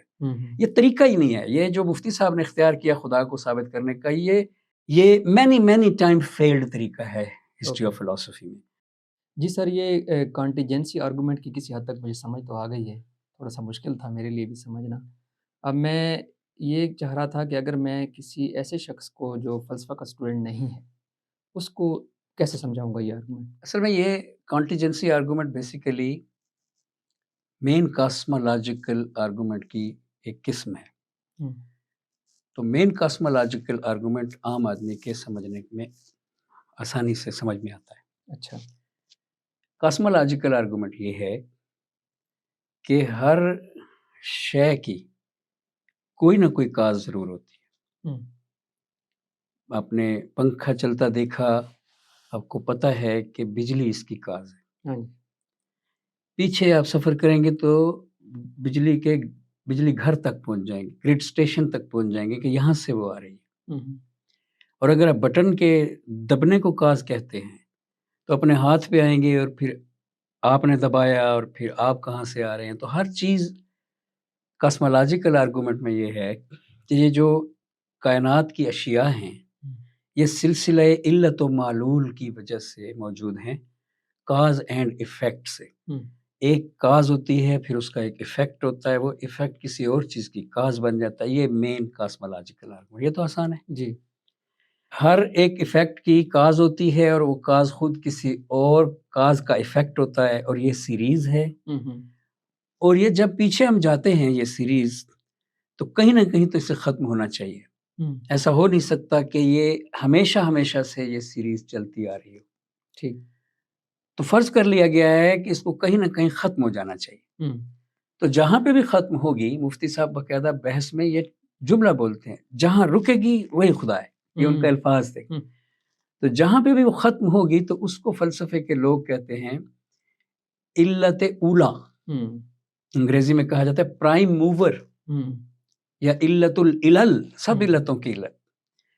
تو وہ جو کاز ہوگی وہ خدا ہے اور وہ خود کسی کاز کا ایفیکٹ نہیں ہوگی. وہ وہاں پہلی کاز ہوگی جو رکی ہوئی ہوگی اور اس سے کازیں ساری آگے ٹیمپورل آرڈر میں، ٹائم میں انیشیٹ ہوتی ہوئی ایک سیریز بنائیں گی، لیکن وہ خود رکی ہوئی ہوگی. یہ ہے پورا کاسمولوجیکل آرگومنٹ خدا کے وجود پر. ٹھیک. تو اقبال اس کو درج کرتے ہیں خطبات میں اور پھر اس کو کرٹیسائز کرتے ہیں اور کہتے ہیں کہ جس پرنسپل پر آپ نے بسم اللہ پڑھی اس آرگومنٹ کی کہ ہر کاز، ہر ایفیکٹ کی ایک کاز ہوتی ہے اور ہر کاز کسی اور کاز کا ایفیکٹ ہے اور یہ سیریز ہے، کس اصول کی بنا پہ آپ نے اپنا ہی پرنسپل خود توڑ دیا؟ اچھا کہ آخر ایک وقت آئے گا، پیچھے پیچھے پیچھے پیچھے جائیں گے تو ایک وقت آئے گا کہ وہ ضرور رکی ہوئی ہوگی. کیسے ازیوم کیا آپ ہوں کہ وہ ضرور رکی ہوئی ہوگی؟ اگر وہ نہ رکی ہوئی ہو تو ہوں پھر تو آپ کا آرگومنٹ فیل ہو جائے گا. ہوں تو اس سے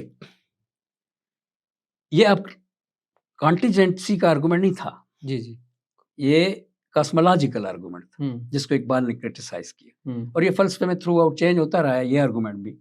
اب کانٹیجنسی کا آرگومنٹ اسی کے بطن سے نمودار ہونے والا ابن سینا کا آرگومنٹ، اچھا وہ ساری بات تو یہی ہے. اب اس میں جو یہ ایفیکٹس ہیں، چیزیں ہیں، اشیاء ہیں یا کاز ہیں، ایفیکٹ میں اس لیے کہہ رہا ہوں کہ ابھی کانٹیجنٹ کہوں گا انہیں،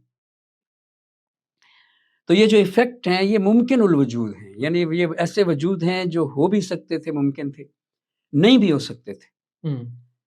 تو یہ جو وجود ہیں جو نہیں بھی ہو سکتے تھے یہ ڈپینڈنٹ ہیں کسی اور چیز پہ پیچھے سے.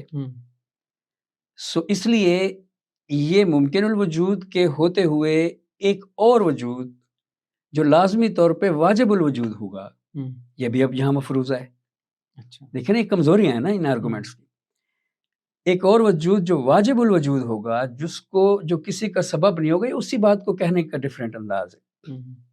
یہ ابن سینا کا آرگومنٹ ہے کہ وہ واجب الوجود وجود خدا ہے، وہ کسی کاز کا محتاج نہیں ہے.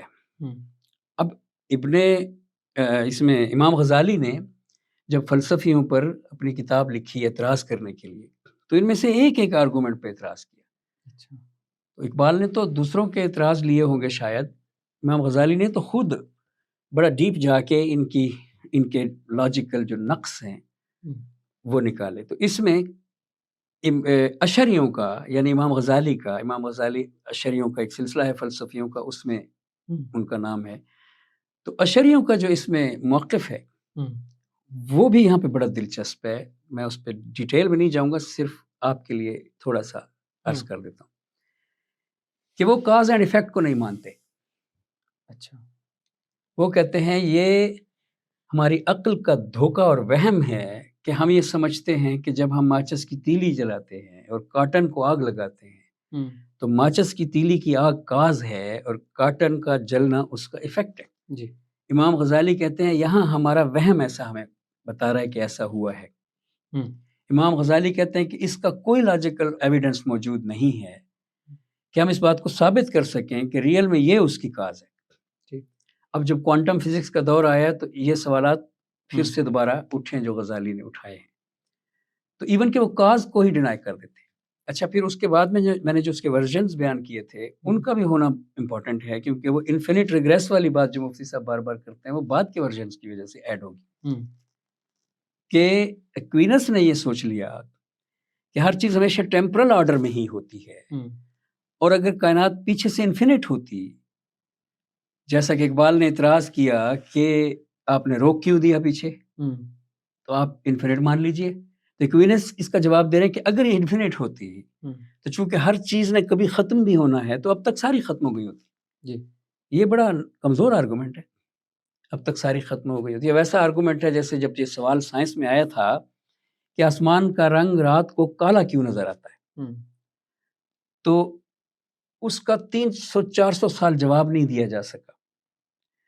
پھر پہلی بار جب اس کا جواب دیا گیا تو وہ وقت تھا جب پتہ چلا کہ کائنات میں انفینٹ جو ہیں وہ سٹارز ہیں. جب یہ کہا گیا تو جواب آیا، سوال آیا کہ اگر سٹارز انفینٹ ہیں تو ان کی انفینٹ روشنی زمین پر پہنچنی چاہیے تھی، اور کائنات تو سارا گولڈن نظر آنی چاہیے تھی کہ ہر جگہ روشن ہوتی، کیونکہ کب سے انفینٹ ہیں تو ہمیشہ سے آ رہے ہیں، اور ہر خالی جگہ پہ ایک ستارہ آ چکا ہے اور ہر جگہ بھر چکی ہے کیونکہ انفینٹ ہے. جی بالکل.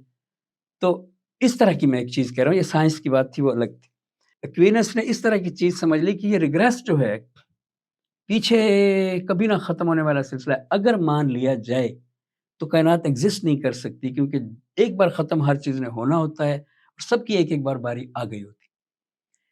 برٹن رسل کہتا ہے کہ یہ فالس ازمپشن ہے، یعنی یہ برٹن رسل کہتا ہے یہ ٹیمپرل آرڈر میں پھنسا دینے کی وجہ سے ہے کہ ٹائم کے آپ نے پابند کر، ٹائم تو ہم انسانوں کی بنائی ہوئی چیز ہے، یعنی ہمارے انسانوں کی بنائی ہوئی چیز نہیں، ہماری مینٹل فیکلٹی ہے.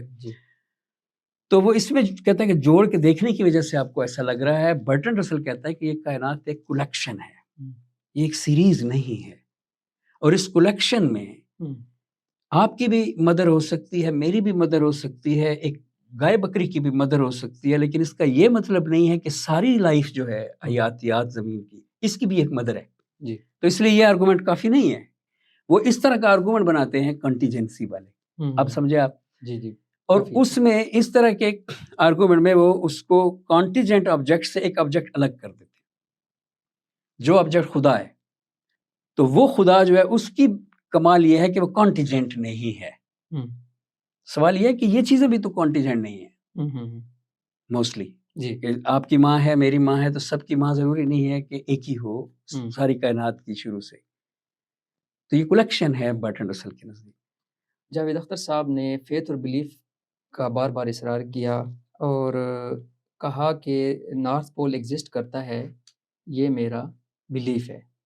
اس کے برعکس جو فیتھ ہوتا ہے وہ بغیر کسی شواہد کے, بغیر کسی امپیریکل ایویڈنس کے کہتا ہے کہ مان لو مجھے, میری بات کو. تو اس بارے میں آپ کا کیا خیال ہے؟ جاوید صاحب نے ٹھیک بات کی ہے.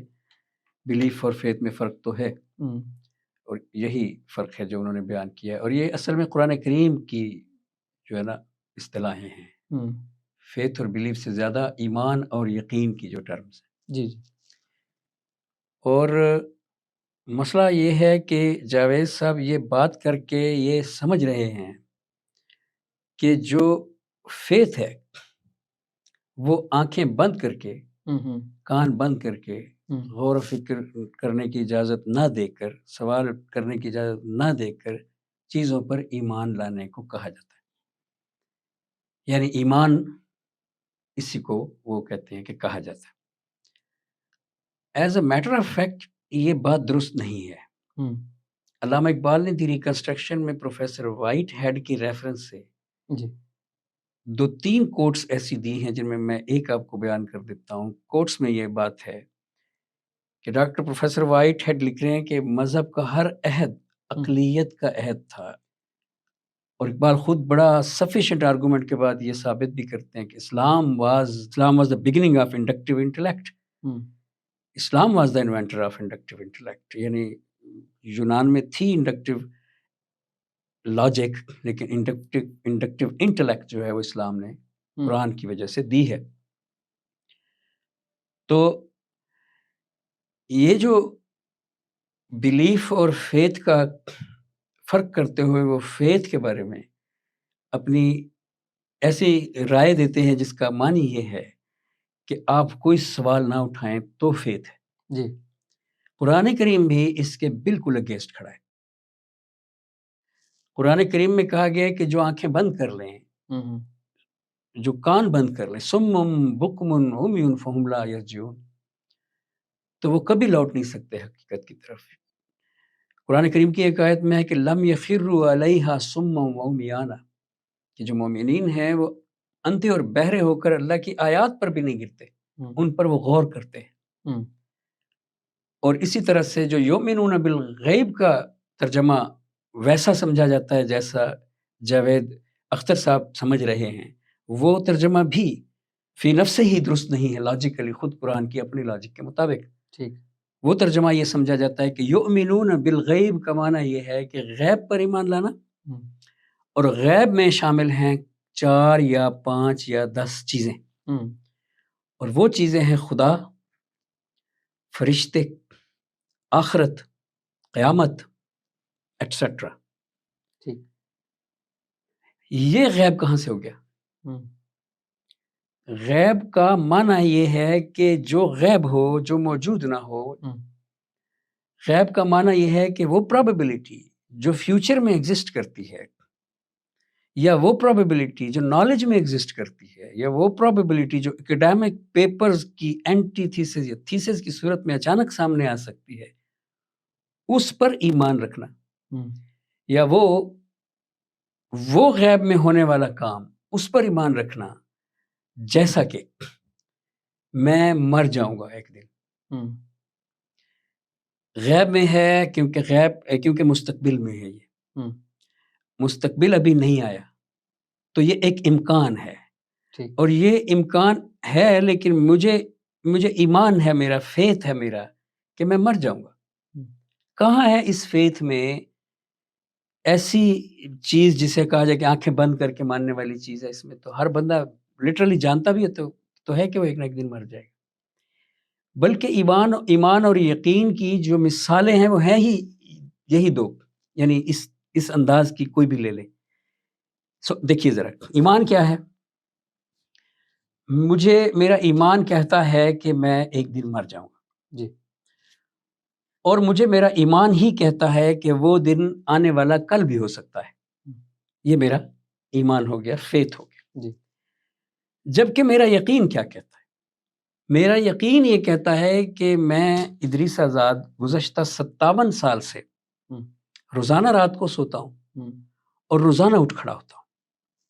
تو شواہد کی روشنی میں مجھے معلوم ہے کہ ایک اسٹرانگ انالوجی کی بیس پہ میں یہ کہہ سکتا ہوں، اور یہی میرا یقین ہے کہ کل میں پھر اٹھ کھڑا ہوں گا۔ گڈ۔ تو یہ ایمان اور یقین میں لٹرلی یہی فرق ہے۔ یعنی میرا ایمان کہتا ہے کہ میں ایک دن ضرور مر جاؤں گا، اور میرا ایمان ہی مجھے یہ بتاتا ہے کہ وہ دن کل کا دن بھی ہو سکتا ہے۔ مجھے انکار نہیں ہے کہ وہ ہو سکتا ہے یا نہیں ہو سکتا، لیکن میرا یقین مجھے یہ کہتا ہے کہ میں سالوں سے ایک انالوجی دیکھتا آ رہا ہوں کہ میں رات کو سوتا ہوں تو صبح اٹھ کھڑا ہوتا ہوں۔ یہ ایک سائنٹیفک بات ہے، انالوجیز سے علم نکالنا۔ تو میں ایک علمی نتیجے پر پہنچتا ہوں جو بے شک استقرائی ہے، کہ پھر بھی میں مر تو سکتا ہوں اگر یہ علمی نتیجہ نکل بھی آئے، کیونکہ یہ 100% ڈیڈکشن نہیں ہے، مگر یہ موسٹ پروبیبل ہے، یہ کوانٹم لیول کی سچائی ہے۔ اور یہ یقین مجھے ہے کہ میں صبح ضرور اٹھوں گا، اور مجھے روز یقین ہوتا ہے۔ So this is the difference, belief or faith۔ تو وہاں غلطی تو میں نہیں کہنا چاہتا، یہ جاوید اختر صاحب جیسا رویہ رکھنے والے سارے انٹاگونسٹ یہ کرتے ہیں کہ وہ فیتھ کو کہتے ہیں کہ اندھا پن ہے یہ، اور ان کے سامنے وہ جیسے پی کے فلم کے کریکٹر میں دکھائی گئی ہیں چیزیں، یعنی اس کی سٹوری میں دکھائی گئی ہیں چیزیں، ان کے سامنے لوگوں کا عمل ہے کہ اندھا فیتھ ہے ان کا۔ تو وہ تو قرآن تو کہہ رہا ہے کہ وہ تو اندھے ہیں، ان کے کانوں پہ چربی چڑھی ہوئی ہے، ان کے آنکھوں پہ کانوں پہ تالے لگے ہوئے ہیں، دل پہ مہرے لگے ہوئے ہیں، تو اس کو وہ کیوں ایز ایگزامپل دیتے ہیں مذہب کی؟ تو یہاں سے تو یہ چلے وہ کہیں گے کہ یہ تو آپ آرگومنٹ فرام فیتھ لے آئے یا قرآن کی آیات پڑھ رہے ہیں۔ لوگوں کو دیکھتا ہوں تو پھر تو مجھے وہ نظر آتا ہے کہ وہ اندھے ایمان پر چلتے ہیں۔ تو بے شک آپ ٹھیک ہیں، اسی لیے تو پی کے جیسی فلمیں بنتی ہیں، اور ہم بھی چاہتے ہیں کہ ایسی فلمیں بنے ہیں، اور لوگوں کا یہ ڈر کا بزنس ختم ہو اندھا ایمان کا، اور ان کا پوٹینشیل بڑھے ایمان کا۔ اس حوالے سے جاوید اختر ٹھیک بھی ہے، لیکن جس طرح سے وہ استعمال کر رہے ہیں دلیل کا، جیسے انٹاگونسٹ کرتے ہیں، وہاں سے تھوڑا وہ مناظرانہ سا ان کا جی نظر آ رہا ہے۔ سر جاوید اختر صاحب نے کہا ہے کہ انصاف جو ہے یہ کوئی آسمانی چیز نہیں ہے، یہ انسانوں کی معاشرے کی ضرورت تھی، اور انہوں نے اپنی ضرورت کے لیے اس کو ایجاد کیا ہے، جیسے کہ ٹریفک کے قوانین ہیں۔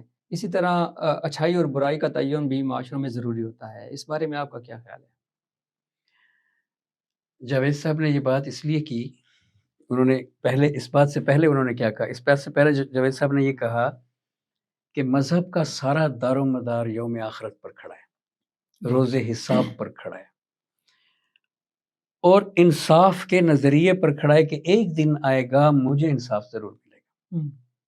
یہ جو انہوں نے پہلے بات کی ہے، یہ آلریڈی ایتھیسٹ کمیونٹی میں ذرا تھوڑی اور ڈیٹیل کے ساتھ بھی کی جاتی ہے، اور اس پہ پیپرز ہیں کہ جن سوسائٹیز میں عدل و انصاف نہیں ہوتا، ان سوسائٹیز میں ایسے ریلیجن سسٹین کرتے رہتے ہیں جن میں ایک دن آخرت آئے گی اور یوم حساب چلے گا، تاکہ ان کو انصاف مل جائے۔ جن سوسائٹیز میں عدل و انصاف ہوتا ہے، جیسے ویسٹ میں کچھ سوسائٹیز ہے، یورپ میں اسکینڈینیوین کنٹریز، تو جن سوسائٹیوں میں انصاف ہوتا ہے وہاں پہ لوگوں کا ریلیجن خود بخود ان چیزوں سے ہٹ جاتا ہے کہ ایک دن قیامت ہوگی، مجھے جزا سزا ملے گی۔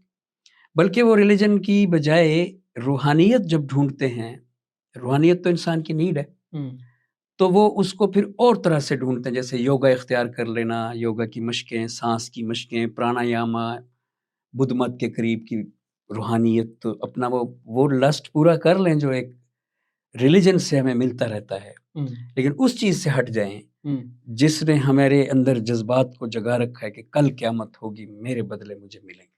یہ انٹاگنسٹ ایتھیسٹ ٹوٹل آرگومنٹ یہ ہے. ٹھیک.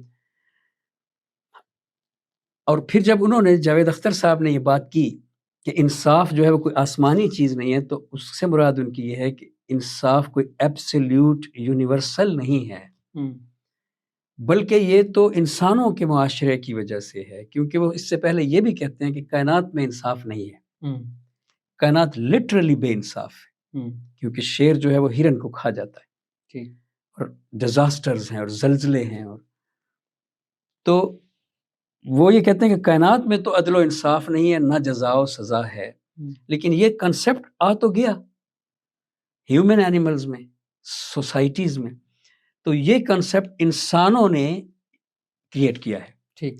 اور یہ ایک ضرورت کے تحت آیا ہے سماج کی، کیونکہ انسان ایک سماجی جانور ہے بقول ان کے. تو یہ اس سماج کی ضرورت کی وجہ سے آیا ہے، بالکل ویسے جیسے ٹریفک سگنلز ہیں یا ٹریفک رولز ہیں کہ ان میں بھی گاڑی رائٹ چلانی ہے یا لیفٹ چلانی ہے، ہر چیز کا ان میں بھی ایک بائنری میں اصول طے ہوئے ہیں، اور ان اصولوں کی وجہ سے بچت ہوتی ہے اور ایکسیڈنٹ نہیں ہوتا. تو ایسے ہی سماج میں ایکسیڈنٹس نہ ہوں، انصاف کا کنسپٹ آیا، چاہے مذہب کے بہانے سے آیا، کل کو تمہیں انصاف ملے گا کہ ڈر سے، چاہے جس بھی وجہ سے وہ سوسائٹی کے لیے. کتنا اچھا مضبوط آرگومنٹ ہے. اس آرگومنٹ کو مفتی صاحب نے یہ کہہ کر مسترد کیا گفتگو میں، انہوں نے فرمایا کہ یہ انالوجی درست نہیں ہے.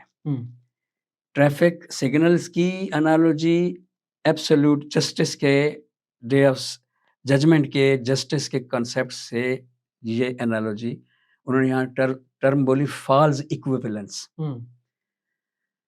یہ بات ان کی ٹھیک تھی، مفتی صاحب کی. اور انہوں نے بار بار ایک لفظ بھی بولا، انہوں نے کہا کہ یہ جو انصاف ہے، یہ جو جسٹس ہے، یہ ایک آبجیکٹو ٹروتھ ہے، آبجیکٹو موریلٹی ہے. اور یہ جو سگنلز ہیں ٹریفک کے، یہ ایک سبجیکٹو موریلٹی ہے. یہ اس سے ان کی کیا مراد تھی؟ آبجیکٹو اور سبجیکٹو، یوں تو ہم اس کو کہتے ہیں نا کہ آبجیکٹ باہر ہے تو وہ پھر آبجیکٹو ریئلٹی ہے، اور سبجیکٹ اندر ہے، جیسے ابھی ہم بات کر رہے تھے رنگ کی، خوشبو کی، تو وہ پھر سبجیکٹو ریئلٹی ہے. لیکن یہاں یہ ٹرم جو ہے سوشل کانٹیکسٹ میں ذرا ڈفرینٹ میننگ کے ساتھ استعمال ہوئی.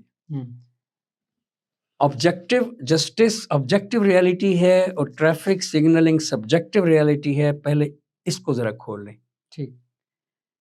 جسٹس انسانوں نے ڈسکور کیا ہے، اور تمام انسانوں نے ڈسکور کیا، اور یہ ایک ڈسکوری ہے، اور ڈسکوری آبجیکٹو ہوتی ہے. ٹھیک. ٹریفک سگنلز ایک نیشن کے چند لوگوں نے بیٹھ کر اپنے ذہن سے طے کیے ہیں، اور یہ ضروری نہیں ہے کہ دوسری اقوام کے ساتھ ایک جیسا ہو. کسی ملک میں دائیں طرف گاڑیاں چلتی ہیں تو کسی میں بائیں طرف چلتی ہیں. سو یہ سبجیکٹو ہے، جو جیسا اندر سوچ لے ویسا باہر لگا دے، لیکن وہ ڈسکوری ہے اور ہر کسی کے لیے انصاف ہوتا ہے. لیکن جیسا مفتی صاحب مسلسل کرتے آ رہے ہیں پوری ڈیبیٹ میں، ویسا انہوں نے یہاں بھی کیا کہ یہاں پہ بھی ایک ازمپشن ہے، ایک مفروضہ ہے کہ جسٹس جو ہے وہ آبجیکٹیولی ایک ایسی ایبسولوٹ ریئلٹی ہے کہ جیسے جس کا وہ پہلے انکار کر چکا ہے جاوید اختر. یعنی جاوید اختر کہہ چکا ہے کہ اگر جسٹس ایبسولوٹ اینٹیٹی ہوگی تو پھر یہ شیر بھی ہرن کو نہیں کھائے گا، کہ پوری کائنات میں انصاف دکھائی دے گا اور وہ انصاف ہوگا. اب چونکہ نہیں دکھائی دے رہا تو یہ تو طے ہے کہ یونیورسلی انصاف نہیں پایا گیا کائنات. ٹھیک. اور ہیومن ریئلم میں بھی ذیلی سطح پر لوکل ہے، جیسے کہ ٹریفک بھی کے اصول بھی لوکل ہیں. تو انالوجی وہ اعتراض ہی نہ کرتے انالوجی پہ. اور ساتھ ہی ان کا یہ مقدمہ بھی کہ چونکہ مذہب کی بنیاد ہی یوم آخرت پر ہے اور یوم الحساب پر ہے، تو اصولی طور پہ انصاف کو ایبسولوٹ ہونا چاہیے تھا، یونیورسل چیز ہونی چاہیے تھی. اس طرح سے لوکلی ویری کرنے والا نہیں ہو. جسٹ کنسپٹ آپ کا یونیورسل ہے، اور وہ بھی ہیومن ریلم میں، جانوروں میں نہیں. جی بالکل. تو اس سے آپ کیسے ریڈیوس کر سکتے ہیں کہ یہ ایک ایسی آبجیکٹو ریئلٹی ہے جس کو آپ نے کائنات میں ڈسکور کر لیا, دیر ویئر ہی واز فالٹی. ایک اور بات بھی ہوئی ان کی ڈبیٹ میں. مفتی صاحب نے 2-3 بار جاوید اختر سے پوچھا کہ آپ کا اخلاقیات کا معیار کیا ہے, کس جگہ سے آپ ڈرائیو کرتے ہیں اپنی مورالٹی. ٹھیک. اور بڑا انہیں کرٹیسائز کیا جب انہوں نے یہ جواب دیا کہ جب انصاف, اسی کے ساتھ ریلیٹڈ یہ بات شروع ہو گئی تھی وہاں پہ, کہ جب انصاف کا وہ کہہ رہے تھے کہ ہیومن شے ہے اور ہر جگہ ویری ہوگا, تو مفتی صاحب نے کہا کہ پھر اس کا فیصلہ کون کرے گا جب ویری ہو رہا ہے ہر جگہ پہ, کہ کون سا اخلاق ہو اور کون سا نہ ہو. تو اس کے جواب میں جاوید اختر نے کہا لوگ فیصلہ کریں گے. تو مفتی صاحب نے کہا یعنی آپ یہ کہہ رہے ہیں کہ اکثریت فیصلہ کرے گی. ساتھ ہی مفتی صاحب نے یہ اعتراض کیا کہ کیا وہ اکثریت نہیں تھی جس نے نازی جرمن میں, جس نے ہٹلر کو یہ کہا تھا کہ آپ ظلم کریں, میسیکر کریں, فاشزم کریں. تو اکثریت تو غلط فیصلہ کر سکتی ہے, بغیر آسمانی رہنمائی کے کیسے اکثریت کے بارے میں فیصلے سوسائٹی میں لے سکتے ہیں. تو اس کا جواب دیا انہوں نے, جاوید اختر نے, کہ نازی جرمنی کے تناظر میں اس کو دیکھنا ہے تو پھر ہمیں پورے انسانوں کو ساتھ ملا کر دیکھنا ہوگا کہ وہ معاملہ انسانی تھا, اور پورے انسانوں کو جب ہم ملا کر دیکھتے ہیں تو پوری زمین کے لوگ ہٹلر کے خلاف تھے. ٹھیک. تو یہاں پھر انسانوں کی اکثریت کا یہ فیصلہ ہوا. میں حیران ہوا, ویسے بائی دا وے مجھے یاد آ گیا مفتی صاحب کی اس بات پہ, میں حیران ہوا جب انہوں نے یہ بات کی. وہ اس لیے کہ اسلام میں جو, اسلامی شریعت میں بھی اور طریقت میں بھی جو کنسپٹ ہے پرٹیکولرلی اس حوالے سے, وہ یہ ہے کہ رسول پاک کی ایک حدیث بیسیکلی پیش کی جاتی ہے کہ میری امت کے لوگ برائی پر کبھی جمع نہیں ہو سکتے. یعنی مفتی صاحب یہ بات کر ہی کیوں رہے تھے کہ برائی پر اگر لوگ جمع ہو جائیں گے تو پھر آپ کیا کریں گے. مفتی صاحب حضور صلی اللہ علیہ وآلہ وسلم نے براہ راست فرمایا ہے کہ میری امت کے لوگ برائی پر کبھی جمع نہیں ہو سکتے. اور پھر ایک حدیث اور ہے جس میں اللہ تعالیٰ ایک شخص کو جہنم میں بھیجنے کا حکم دیتے ہیں تو وہاں کھڑے ہوئے لوگوں کے اجتماع میں سے آواز آتی کہ یا اللہ یہ تو اچھا بندہ تھا. اور حدیث کے مطابق اللہ اپنا فیصلہ بدل دیتے ہیں ان لوگوں کی رائے پہ. یعنی اچھائی اور برائی یہاں پہ نظر آ رہی ہے کہ وہی ہے جو لوگوں کو اچھائی اور برائی. قرآن میں اچھائی کے لیے لفظ معروف کا ہے. معروف کے معنی کو دیکھ لیں, لوگوں میں معروف ہو. تو اس میں ڈیپ کبھی کسی اور وقت جائیں گے. تو اس لیے وہ لوگوں میں جو غیر معروف ہوتا ہے لوگ اس پہ اکٹھے نہیں ہوتے. تو مولوی صاحب کا یہ خیال غلط تھا کہ لوگ اس پہ اکٹھے ہو گئے. اسی پر جو ہے جب مولوی صاحب نے ایک اور نقطہ اٹھایا, یعنی جسے ترقی بترقی کہتے ہیں نا, تو اسی میں ایک اور کہا کہ کیا آپ کچھ لوگ ریپ پر اکٹھے ہو جائیں کہ ریپ ہونا چاہیے. بالکل. تو کیا آپ اس حق میں بھی ہو جائیں گے کہ ریپ ہونا چاہیے. تو جاوید اختر نے بہت گہرا طنز کیا جس کا میری زبان جل جائے میں اس کا ذکر کروں, لیکن وہ تھی سچائی. آپ اس جگہ کو جا کے سنیں. اور وہ بہت بڑا طنز تھا, ایک توپ چلا دی تھی اس نے اس وقت میرے دل پہ, اور وہ تھی سچائی. ٹھیک. تو میں اس کا ذکر نہیں کر سکتا.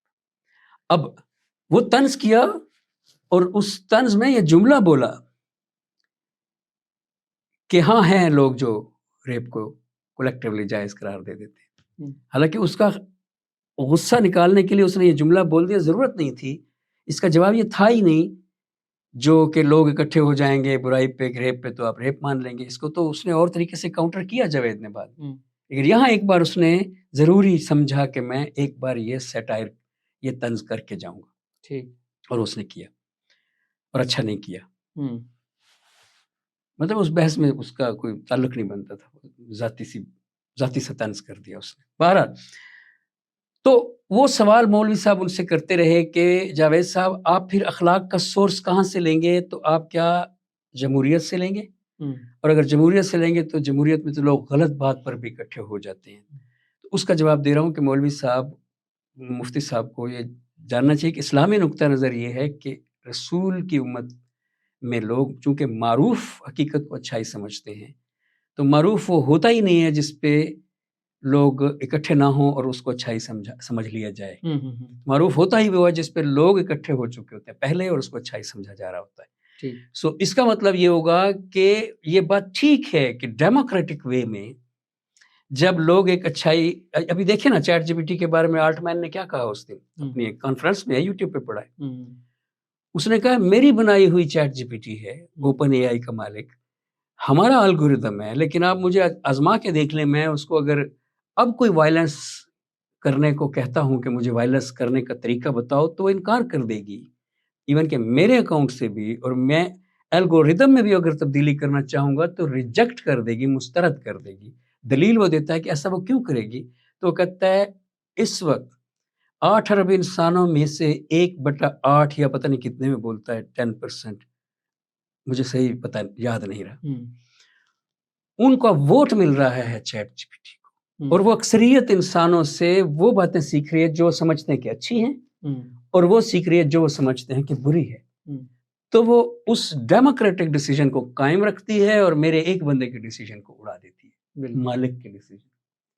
سو اس لیے جاوید اختر نے ٹھیک کہا تھا اس وقت، اگر کہا تھا کہ اکثریت جو ہے وہ کر لے گی اچھائی برائی کا فیصلہ، اور یہ بہرحال ہے ایک بڑا ڈیپ کویسچن، اس پہ ایک نئی بحث چھڑ جائے گی اگر میں اس سے تھوڑا سا ادھر جاؤں تو، پھر کہ جو ڈیوائن کمانڈمنٹ ہے اس کی کیا حیثیت رہ جاتی ہے، تو وہ سوسائٹی کی اس اکثریت نے اسی کمانڈمنٹ سے رہنمائی لینی ہوتی ہے اگر اسپریچول ڈیموکریسی ہو تو، جو پھر اقبال کا نظریہ ہے، لیکن ہمارا وہ ٹاپک نہیں ہے تو کہیں سے کہیں چلے جائیں گے۔ جی بالکل۔ سر جاوید اختر صاحب نے بار بار مفتی صاحب سے ایک سوال پوچھا کہ کائنات بننے سے پہلے خدا کہاں تھا؟ خدا کائنات کے بننے سے پہلے بھی موجود تھا، پھر ایک دن اسے اچانک خیال آ گیا کہ وہ کائنات بنا دے۔ تو مجھے یہ جاوید صاحب کا آرگومنٹ کافی اچھا لگا، آپ کا اس کے بارے میں کیا خیال ہے؟ یہی وہ واحد آرگومنٹ ہے جو جاوید اختر نے فلسفے کی دنیا سے دیا، ورنہ تو وہ شاعر اور ادیب اور سماجی کارکن بن کے باتیں کر رہے تھے، اور یہی وہ واحد آرگومنٹ ہے جس کا مفتی صاحب نے آخر تک جواب نہیں دیا۔ اچھا، یعنی مفتی صاحب نے شروع میں خود کلیم کیا کہ آپ دیکھیں نا، ویڈیو چلائیں جی، آپ شروع میں دیکھیں، مفتی صاحب پہلے راؤنڈ میں ایک کلیم کر رہے ہیں، کلیم نہیں کر رہے، ایک خود ہی رول بنا رہے، ان کو بنانے ہی نہیں چاہیے تھے یہ رولز پہلے متفقہ طور پہ بنے ہوئے ہوتے اور ماڈریٹر سناتا انہیں ڈیبیٹ کا جو اصول ہے، وہ اٹھے، نوجوان تھا، جوشیلا تھا، لاؤبالی تھا، تو انہوں نے کہہ دیا کہ ایک پرنسپل یہ ہے، ایک یہ ہوگا، ہم یہ اس پہ چلیں گے، خود سے بنا دی، اور جاوید اختر صاحب سن رہے تھے پرنسپلز ان کے بنائے ہوئے، اسی میں انہوں نے کہا نمبر 1 کہ امپیریکل ایویڈنس نہیں دینا، کیونکہ خدا نان فزیکل ہے اور امپیریکل ایویڈنس فزیکل کے لیے ہوتا ہے۔ بالکل ٹھیک، ایسے کہا، بالکل۔ میں نے صرف اور صرف لاجک اور عقل سے ثابت کرنا ہے کہ خدا ایگزسٹ کرتا ہے، تو بار بار ان سے سوال پوچھا جاوید اختر نے کہ جب آپ کے ہی کنٹیجنسی آرگومنٹ کے مطابق جو نیسیسری کاز تھی، علت اولا، پرائم موور، علت العلل، وہ خدا جس کی وجہ سے کائنات آغاز ہو گئی ہوگی، وہ جب کائنات جس لمحے میں آغاز ہوئی اس سے پہلے کہاں ہوتا تھا؟ جی، اس سے پہلے وہ خدا، کائنات سے پہلے وہ خدا تھا؟ اگر تھا تو کیا کر رہا تھا؟ ٹھیک، کیا وہ فارغ بیٹھا ہوا تھا یا کوئی اور کائناتیں بنا رہا تھا؟ یہ بڑا پرانا کویسچن ہے، پارمیڈیس نے سب سے پہلے یہ سوال اٹھایا تھا، اور پارمیڈیس نے کہا تھا کہ ایک ایسے خدا کے تصور، اسی لیے تو کہا جاتا ہے کہ پارمیڈیس اور اس کا مشہور شاگرد زینو حرکت کے مخالف ہیں، کیونکہ حرکت کی وجہ سے چینج آ جاتی ہے، اور چینج یہ ثابت کرتی ہے کہ سچ مچ واقعی خدا بڑا لاؤبالی اور جذباتی قسم کا کوئی کریکٹر ہے، بیٹھا بیٹھا بور ہوتا ہے تو کائناتیں بنا دیتا ہے، وہ بھی چینج والا ہے تو یہ بھی کائنات میں بھی چینج اسی لیے ہے، تو یہ تو خدا کا تصور ڈیمالش ہو جاتا ہے، کیونکہ اگر وہ بیٹھا بیٹھا لاؤبالی ہے تو اس کا مطلب اس کی ذات میں بھی چینج آ جاتا ہے، اگر اس کی ذات میں چینج آ جاتا ہے تو کبھی اس کی ذات میں ایسے چینج بھی آئے ہوں گے جو اچھے ہوں گے، کبھی ایسے بھی آئے ہوں گے جو برے ہوں گے، پھر چینج ثابت کرتا ہے کہ کوئی گروتھ ہوئی ہوگی اس کی، کوئی اس کی عمر بڑھی ہوگی، ہوں۔ کوئی خدا پہلے چھوٹا ہوگا.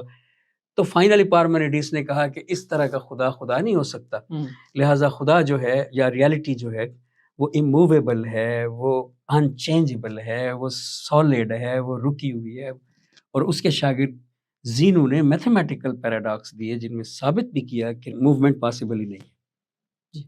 اس کے جواب آئے over the period of time اور ہسٹری، لیکن آج تک بھی پوری طرح سے اس کے تسلی بخش جواب موجود نہیں ہیں ان پیراڈاکسوں کے، اسپیشلی جو زینو نے بنائے. ان کو ہم نہیں چھیڑنا چاہتے، وہ کسی اور ٹاپک پہ چھیڑیں گے. تو جب جاوید صاحب یہ کہتے ہیں مفتی صاحب سے کہ کائنات کے آغاز سے پہلے خدا کیا کر رہا تھا، تو مفتی صاحب یہ جواب دیتے ہیں کہ یہ نان فزیکل اینٹیٹی کے بارے میں تم کوسچن کر رہے ہو، اور کوسچن پوچھ رہے ہو فزیکل زبان میں کہ خدا سے پہلے، یعنی ٹائم کو لا رہے ہو وہاں پہ. خدا سے پہلے کا مطلب ہے کوئی ٹائم تھا وہاں پہ، جبکہ ساتھ ہی وہ کہہ دیتے ہیں اس وقت تو ٹائم بھی نہیں تھا. اب مفتی صاحب نے یہ جو ازمپشن کی کہ اس وقت ٹائم بھی نہیں تھا، اگر تو یہ ان کے عقیدے کی وجہ سے ہے کہ اس وقت ٹائم تو تب تو ٹھیک ہے، لیکن اگر وہ بگ بینگ کی وجہ سے لا رہے ہیں کہ اس وقت ٹائم تو نہیں تھا، تو پھر وہ فزیکل ایویڈنس لے کر آ گئے جس کو وہ نہیں انہوں نے اس میں یوز کرنا. تو پھر اگر وہ کہتے ہیں کہ ٹائم نہیں تھا تو جاوید اختر ان کو کاؤنٹر کرتے ہیں وہاں پہ اور کہتے ہیں کہ آپ کیسے کہہ سکتے ہیں کہ ٹائم نہیں تھا، کیونکہ آپ کا اپنا عقیدے کی وجہ سے موقف ہے کہ اللہ ہمیشہ ہمیشہ کے لیے ہے. تو جب آپ ہمیشہ بولتے ہیں تو اس سے آپ کی مراد کیا ہوتی ہے کہ اللہ کبھی ختم ہو جائے گا؟ یقیناً نہیں. اس سے آپ کی مراد ہوتی ہے کہ دنیا ختم ہو جائے بھی اللہ رہے گا، دنیا نہیں آئی تھی تب بھی اللہ رہے گا. تو پھر دنیا کے بعد اور دنیا کے پہلے بولنا تو پڑے گا کہ اللہ تھا. اب اس وقت وہ کیا کر رہا تھا، اس وقت وہ کیسی ہستی تھی جب وہ ٹائم میں ہی نہیں تھا؟ تو مفتی صاحب جو ہے وہ میری دانست میں پراپر اس کو آنسر نہیں کر پاتے. دوسرا یہ ہے کہ جاوید اختر نے واحد یہ سوال کیوں ایک ویلڈ کویسچن کیا. یہ جو ایتھیسٹ کمیونٹی ہے پاکستان اور ہندوستان کی بلکہ پوری دنیا کی، آج کل وہ آپ نے کبھی اویس اقبال کو سنے، ان سب نے اسی ایک آرگومنٹ کی بنیاد پر تمام مذہبی تھیولوجینز کو جو فلسفی کی باتیں کرتے ہیں پکڑا ہوا ہے گردن سے کہ اس وقت آپ کا خدا کیا کر رہا تھا. یعنی وہ اس کو اگر اچانک کائنات بنانے والا خدا کہتے ہیں مذہبی کہ خدا نے ایک دن فیصلہ کیا کہ کائنات بن جائے، جیسے بائبل شروع ہوتی، تو پکڑے جاتے ہیں کہ پھر وہ خدا جو ہے وہ موڈی ہے، لاؤبالی ہے، اچانک فیصلے کر لیتا ہے. تو یہ تو خدا تو نہ ہوا. پرابلمز جو تھیولوجینز کے اس آرگومنٹ میں ہیں جس کی وجہ سے وہ پھر اس گردن سے پکڑنے بھی دیتے ہیں، وہ بیسیکلی ٹیکنیکل ہیں. ایک تو وہ لینیئرٹی آف دا ایونٹس کو سامنے رکھ کے، جیسے پہلے بھی میں نے کہا ٹیمپرل آرڈر میں چیزوں کو سامنے رکھ کے دیکھتے ہیں. دوسرا وہ کلاسیکل میکینکس اور کلاسیکل فزکس کی اینکس سے چیزوں کو دیکھتے ہیں. میرا یہ خیال ہے کہ ان تمام سوالوں کے جوابات اشعریوں نے، جو اشعرائٹس ہیں، انہوں نے بہت پہلے بہت تفصیل کے ساتھ دے رکھے ہیں. اور اگر آپ ڈائریکٹ اشعرائٹس کو نہیں پڑھتے تو آپ اقبال کو پڑھ سکتے ہیں، آپ خود اپنے ہی ادارے ندوۃ العلماء کے شبلی نعمانی کو پڑھ سکتے ہیں، سلمان ندوی کو پڑھ سکتے ہیں، جن میں ان آرگومنٹس کو ریپروڈیوس کیا گیا ہے، جو ان آرگومنٹس کو ریپروڈیوس کیا گیا ہے جو اشعریوں کے ہیں. اور وہ زینو کے پیراڈاکس کے بھی جواب، میں یہ نہیں کہتا کہ وہ آرگومنٹ درست پوری طرح سے ہیں، کہہ یہ رہا ہوں کہ کلاسیکل میں بھی آپ نے صرف یونانی جدلیات کے حربے ہی کیوں اختیار کیے ہمیشہ اپنے سہارے کے لیے. یعنی اشعریوں کی طرف سے اگر آپ ہو کر آتے تو آج کی دنیا میں آپ کو کلاسیکل میکینکس کی بجائے کوانٹم میکینکس، جو زیادہ قریب ہے ریالٹی کے، وہ آپ کو جواب دیتی اس سوال کا کہ اس وقت خدا کیا کر رہا تھا. کوانٹم جو آرگومنٹ ہے وہ اس ٹیمپرل آرڈر کو نہیں مانتا. اس میں جو کوانٹم فزکس ہے، جیسے بوہر کا نظریہ جسے ہم کہتے ہیں، وہ یہ کہ یہ کائنات ایک کل ہے اور اس میں لوکیلٹی ایگزسٹ نہیں کرتی، اور نان لوکل ہے یہ کائنات، اور اس کائنات کے اس کل پوری یونیورس کے پوری انرجی کو ایک ویو فنکشن میں شروڈنگر کی ایکویشن میں آپ ڈالیں تو اس وقت اس کو کوئی آبزرور بھی نہیں ہوتا جو اس کو ریالٹی کو کولیپس کر دے، تو یہ سپر پوزیشن میں رہتی ہے، اور کائنات اپنے کل کی حالت میں ایک ایسی سپر پوزیشن پر رہتی ہے جس میں ہر ممکن کائنات کا وجود ہے، اور ہر ممکن کائنات اس کائنات کی چونکہ پیرالل ہے، اور یہ کائنات اور باقی پیرالل کائناتیں اس کائنات کے وجود سے پہلے سے شروع ہوتی ہیں اور بعد سے شروع ہوتی ہیں، تو یہ سوال ہی نہیں پیدا ہوتا کہ کوئی کائنات کبھی ایک وقت میں شروع ہوئی تھی اور خدا اس کے پیچھے بیٹھا ہوا ہے۔ ٹھیک، یہ ساری محنت جو کلاسیکل میکینکس، کلاسیکل فزکس اور کلاسیکل سائنس کو سامنے رکھتے ہوئے اور کلاسیکل فلسفیوں کو، ابو علی سینا کو، الفارابی کو سامنے رکھتے ہوئے ہمارے دوستوں نے کی ہے ہمیشہ، جیسے ابھی مفتی صاحب کر رہے ہیں۔ یہ محنت کیوں کی گئی ہے؟ یہ محنت کی گئی ہے قدیم اور حادث کی بحث کی وجہ سے۔ اچھا، کہ اگر ہم یہ مان لیتے ہیں کہ اس کائنات کے علاوہ بھی کائناتیں ہو سکتی ہیں تو کائنات کا ریگریکس پیچھے چلا جائے گا، اور خدا کہاں ہے پہلی کائنات سے تو وہ سوال ہی نہیں اٹھے گا، اور جتنا پرانا خدا ہو جائے گا اتنی پرانی کائناتیں بھی ہو جائیں گی۔ ٹھیک، کائناتیں پیدا ہوتی آ رہی ہیں، جیسے نیٹشے کہتا تھا، وہ تو کہتا تھا یہی کائنات بار بار ریپیٹ ہوتی ہوئی آ رہی ہے۔ تو قدیم اور حادث کی بحث کی وجہ سے ان کو ادھر سے بچ کے نکلنے کی کوشش کرنی پڑتی ہے کہ خدا کے ساتھ زمانہ برابر۔ یہ تب ہے کہ آپ کلاسیکل میں رہیں۔ اقبال کو دیکھیں، وہ کہتے ہیں نہ ہے زمان نہ مکان لا الہ الا اللہ۔ تو جب آپ ان ایٹریبیوٹ سے نکل کے سوچتے ہیں تو پھر خدا تو اس کائنات کے ہوتے ہوئے بھی اس سے الگ نہیں رہتا، اور اس کے نہ ہوتے ہوئے بھی اس سے الگ نہیں رہتا۔ وہ خدا کی اپنی، اقبال کے الفاظ دیکھیں تو اقبال کہتے ہیں کہ یہ کائنات خدا کا روحانی تجربہ ہے، خدا کا انر ایکسپیرینس ہے۔ یہ بڑی انٹرسٹنگ بات ہے، میں اس کو کسی اور وقت میں اٹھاؤں گا۔ یہ رستہ لینا جو ہے نا مفتی صاحب کے لیے خطرناک ثابت ہوا، اور اس لیے یہ اسی رستے سے ہوا ہے۔ اقبال بھی سب کو پکڑتے ہیں کہ ان کو لینئر رکھتے ہیں اس لاجک کی تھاٹ میں، حالانکہ لینیئرٹی کا یہاں کام نہیں ہے۔ جیسے برٹرنڈ رسل نے کہا کہ یہ کائنات کسی ایسے ریگریس کا ثبوت نہیں ہے جو ٹیمپرل آرڈر میں ہے، بلکہ یہ کلیکشن ہے، اور جس طرح آپ کی مدر، میری مدر، اس کی مدر کا مطلب یہ نہیں ہے کہ سب کی ایک مدر ہے، اس کا مطلب یہ کہ یہ کلیکشن ہے، اور اس میں ایک لوکل، ایک مارکووین بلینکٹ، ایک نیورل نیٹ ورک، ایک جگہ پہ زیادہ ڈاٹس اکٹھے ہو گئے تو ہم کہتے ہیں یہ ہیومن ہے، دوسری جگہ پہ اکٹھے ہو جاتے تو ہم کہتے ہیں یہ پہاڑ ہے، ورنہ یہ کائنات کل ہے، اور اس کے نہ آغاز ہے نہ انجام ہے۔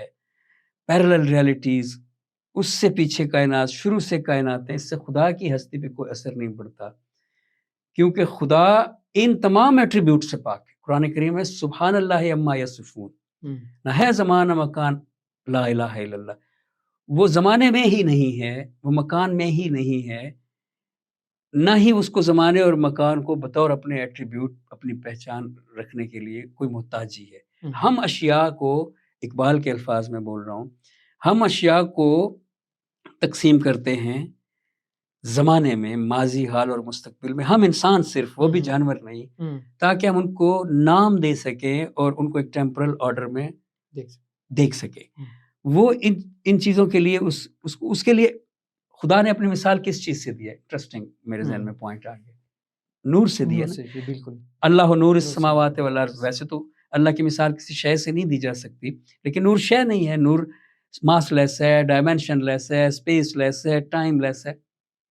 اب نور کو اگر اللہ نے مثال کے لیے اختیار کیا ہے تو ذرا دیکھنا تو چاہیے نا کہ کیا نور کے لیے بھی ٹیمپرل آرڈر ہے؟ تو دیکھتے ہی ہمیں فزکس بتا دیتی ہے کہ نیور، نور سے ایک فوٹان سے آپ سوال کریں کہ اے فوٹان، آپ کو کتنا عرصہ ہو گیا اس دنیا میں آئے ہوئے؟ آپ بگ بینگ کے وقت پیدا ہوئے تھے یا کبھی بعد میں پیدا ہونا نصیب ہوا آپ کو؟ تو وہ فوٹان کہتا ہے what is time, what is past and what is future.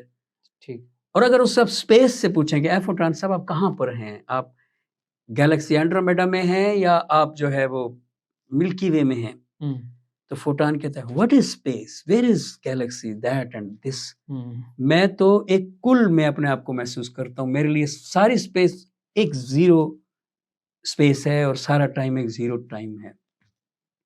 تو اس طرح کی انالوجی خود قرآن نے دے دی. ہوں، یعنی قرآن نے جب اپنی سادہ الفاظ میں قرآن نے جب اللہ تعالیٰ نے جب اپنی مثال کے لیے کوئی ایلیمنٹ اختیار کیا بھی تو کوانٹم کیا، جس کو روشنی ایک کوانٹم ذرا ہے، فوٹان ایک کوانٹم ذرا ہے. تو جب اللہ نے خود کوانٹم اختیار کیا، اور آپ مسلم تھیولوجین ہیں تو مسلم صوفیاء اور تھیولوجین جیسے شیخ الجیلی ہیں، جیسے شیخ الاشراق ہیں، جیسے اشاعرہ ہیں، ان کے راستے پہ چل کے کیوں نہیں آئے، اور بو علی سینا اور الفارابی کے راستے پہ چل کے یونانی جدلیات کے حربے استعمال کر کے آپ کیوں جاوید اختر کے سامنے آ کر بیٹھ گئے؟ یہ وجہ ہے کہ میں اتنا زیادہ کرٹیسائز کر رہا ہوں. مفتی صاحب اقبال ہوتے تو مجھ سے زیادہ کرٹیسائز کرتے. سر جاوید اختر صاحب غزہ میں شہید ہونے والے بچوں کا بار بار ذکر کرتے رہے اور کہتے ہیں کہ یہ کیسا قادر مطلق خدا ہے جو جو غزہ میں ایسی ظلم و بربریت ہونے دے رہا ہے. اسے پرابلم آف ایول کہتے ہیں غالباً. یہ دلیل مجھے کافی ہانٹ کرتی ہے اور اس میں مجھے کافی وزن فیل ہوتا ہے. آپ کا اس کے بارے میں کیا خیال ہے؟ آپ کو وزن اس لیے فیل ہوتا ہے کہ ایموشنل آرگومنٹ ہے نا انسان کو. جی جی.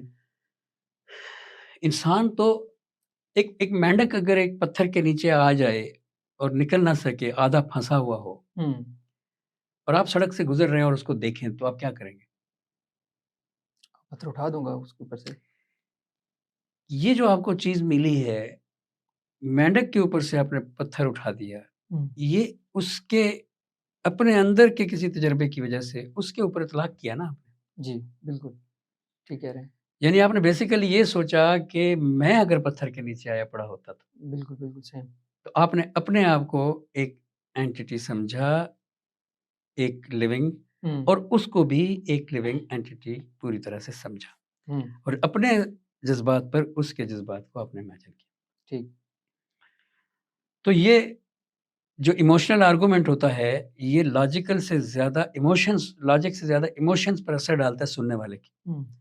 تو لوگ جلدی قائل ہو جاتے ہیں ایسے آرگومنٹ سے، لیکن ڈیپلی اگر آپ دیکھیں تو فلاسفی تو ایک ایسی چیز ہے، اسپیشلی لاجک، کہ آپ جو ہے جب بعض ایسے حقائق بھی آپ کے سامنے آ جاتے ہیں کہ آپ سوچ بھی نہیں سکتے تھے کہ یہ میرا تو عقیدہ ٹوٹ جائے گا اس سے، لیکن لاجک منہ چڑھا رہی ہوتی ہے آپ کا 100% رزلٹ کے ساتھ.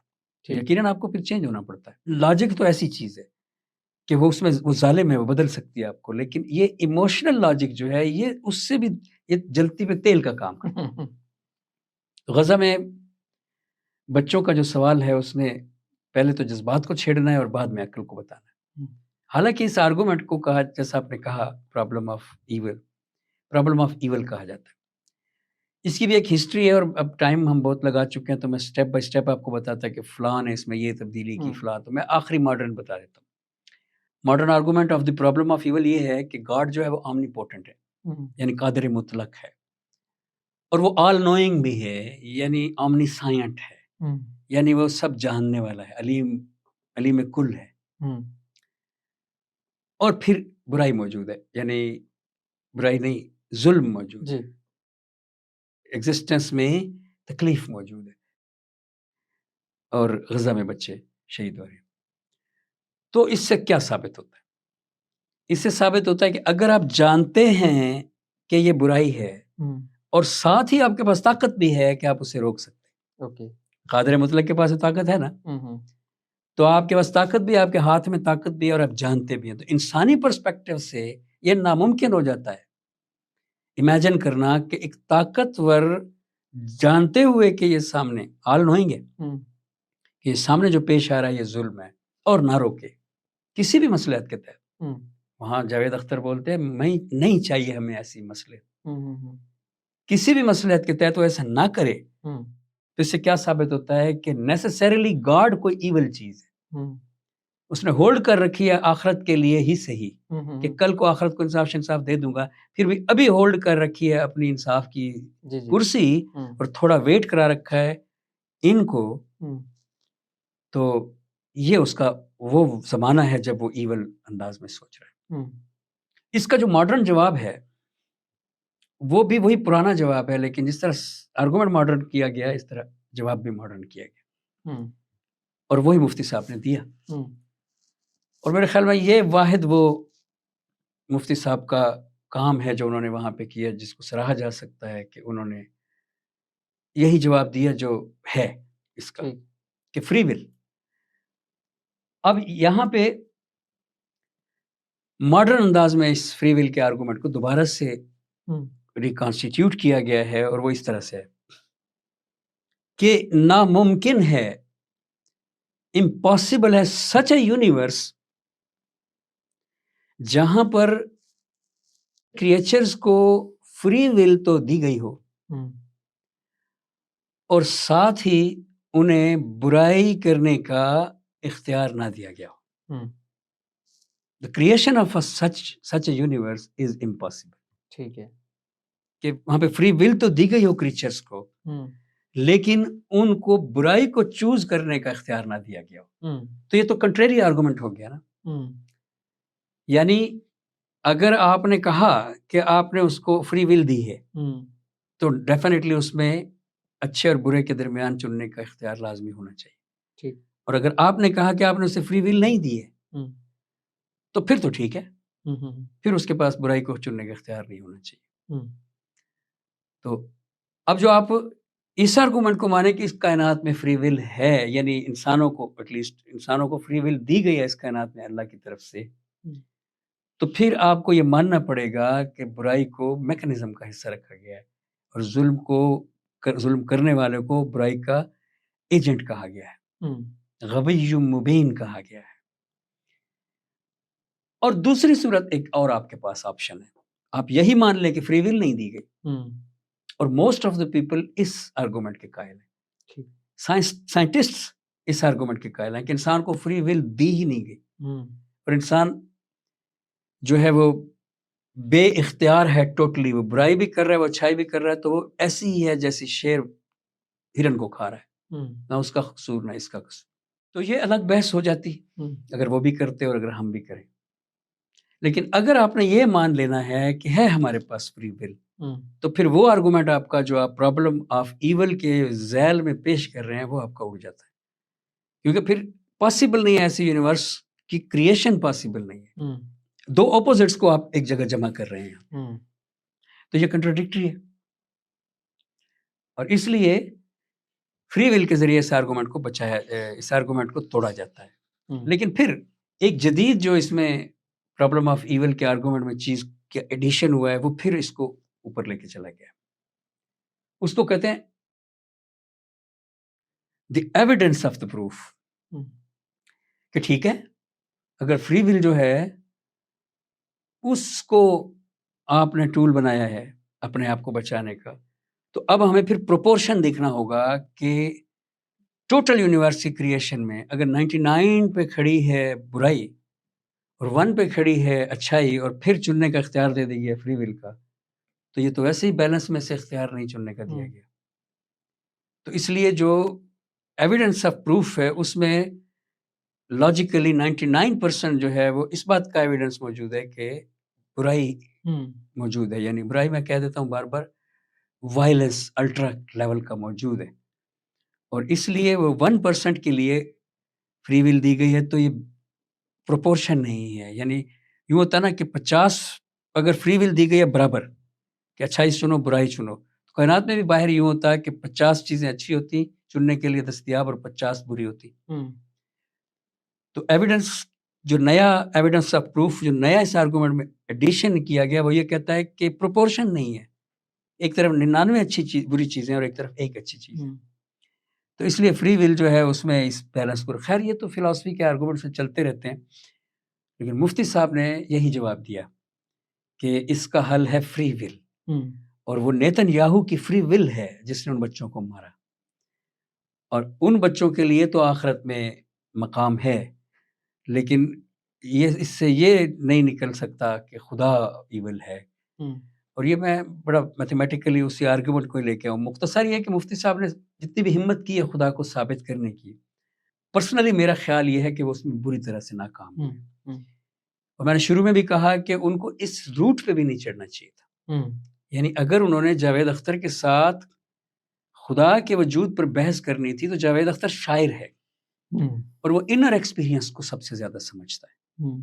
ایک شاعر سے زیادہ کون انر ایکسپیرینس؟ میں نے شروع میں کہا کہ شاعر تو آدھا مذہبی ہوتا ہے شعر کہنے کی وجہ سے، کیونکہ وہ بہت ساری انر ایکسپیرینس کی کر رہا ہے نا، اسپریچول بینگ ہے وہ، اور ویری ڈیپ اسپریچول بینگ ہے عام آدمی کے مقابلے میں ایک شاعر.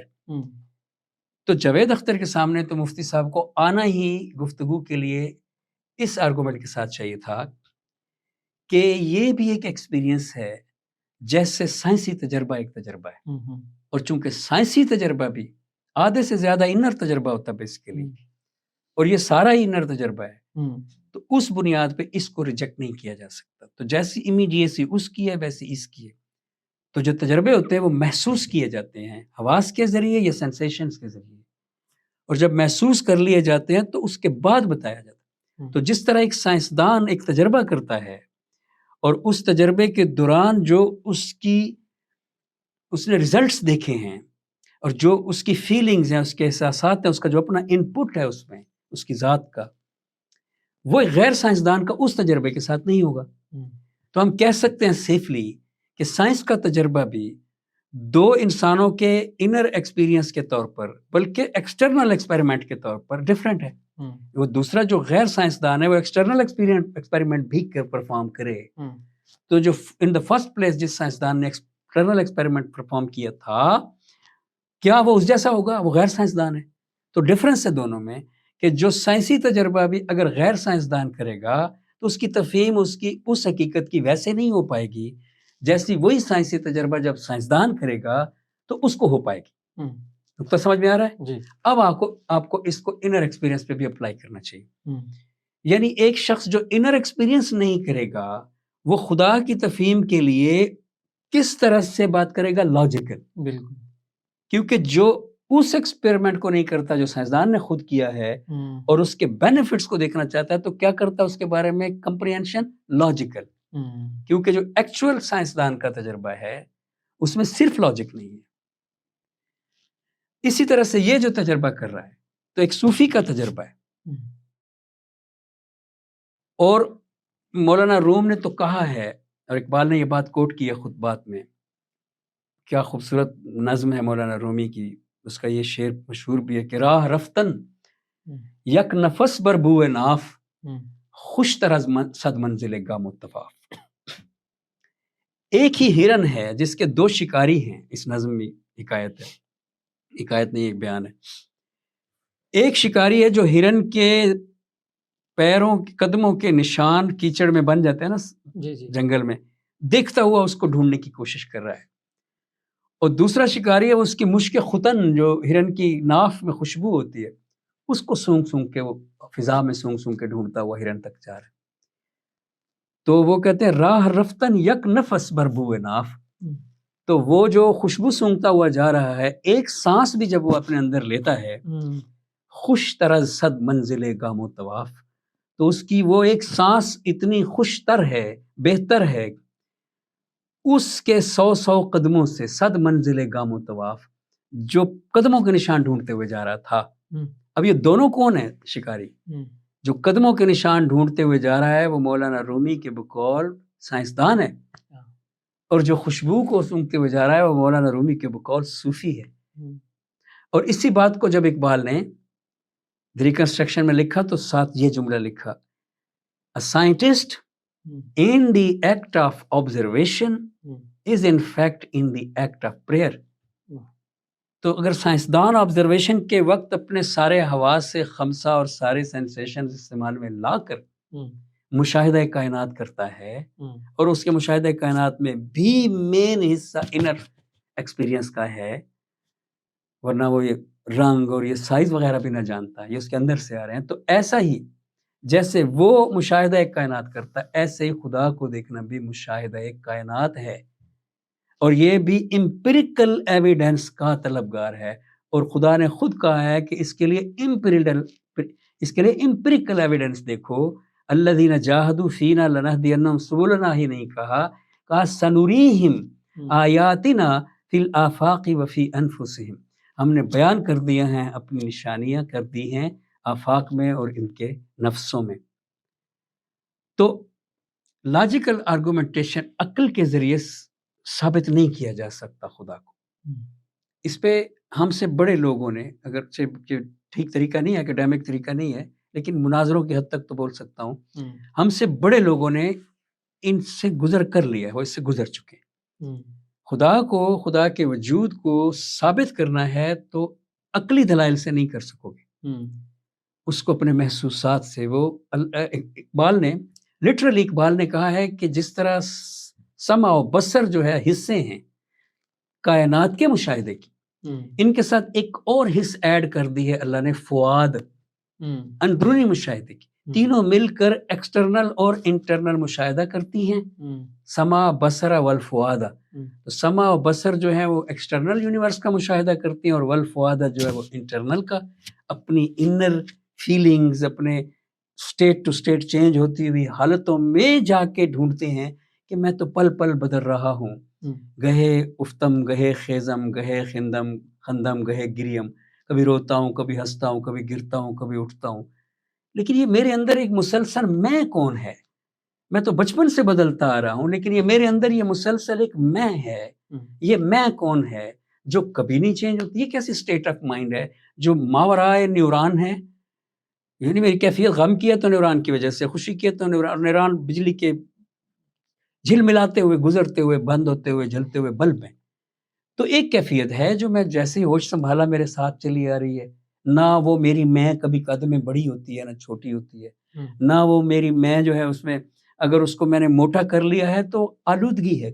جب وہ میں اس میں کو خالص کر کے دیکھتا ہوں تو مجھے لگتا ہے کہ تھرو آؤٹ مائی لائف وہ ایک ہی ہستی ہے جو میری میں ہے، اور یہ باقی میری ہستیاں، میری پرسنالٹیاں، میرے ملٹیپل پرسنالٹی ڈس آرڈرز، اور یہ میرے شخصیت کے ایک غصے والا کردار، ایک غم والا کردار، ایک خوشی والا کردار، یہ تو آتے جاتے. ایک میں میری پرماننٹ میرے سے، یہ آرگومنٹ دینا چاہیے.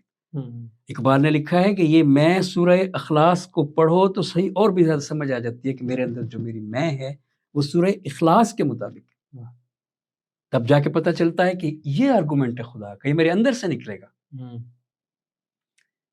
تو یہ دور بھی نہیں تھا اس طرح کی فلسافیکل، ایک پرانی کلاسیکل خراب ختم شدہ بحث کو دوبارہ اٹھانے کا. یہ اصل میں آپ کو بات ختم کر رہے ہیں ہم تو یہ عرض کر دوں کہ یہ کسی علمی وجہ سے مشہور نہیں ہوئی. جی یہ انڈیا میں ایک وزیر، ایک منسٹر نے ایک مسلم بچی کا نقاب کھینچا. پہلے بھی وہاں پہ یہ بڑی ہاٹ رہتی ہے مسلم مذہبی اور نان مذہبی فضا. تو پھر اس سے پہلے وہ ایک اللہ اکبر والی بھی چلی تھی. تو اس پس منظر میں اس کو دیکھیں تو آپ کو اندازہ ہوگا کہ ادھر جاوید اختر ہے، ادھر مفتی صاحب ہیں، دونوں ہی اس بحث کے لیے ٹھیک مناسب بندے نہیں ہیں. تو یہ ایک پولیٹیکل بیک گراؤنڈ کی چیز ہے. اگر یہ علمی چیز ہوتی تو یہ ویسی بحث ہوتی جیسی آپ جا کے دیکھیں، اپنے ویورز کو بتائیں. جان لینکس اور رچرڈ ڈاکنز کے درمیان 2012 کی غالباً یا 6 چلے ڈھونڈے تو مل جائے گی ڈیبیٹ ہے. وہ دیکھنے والی چیز ہے. چلے، بہت شکریہ.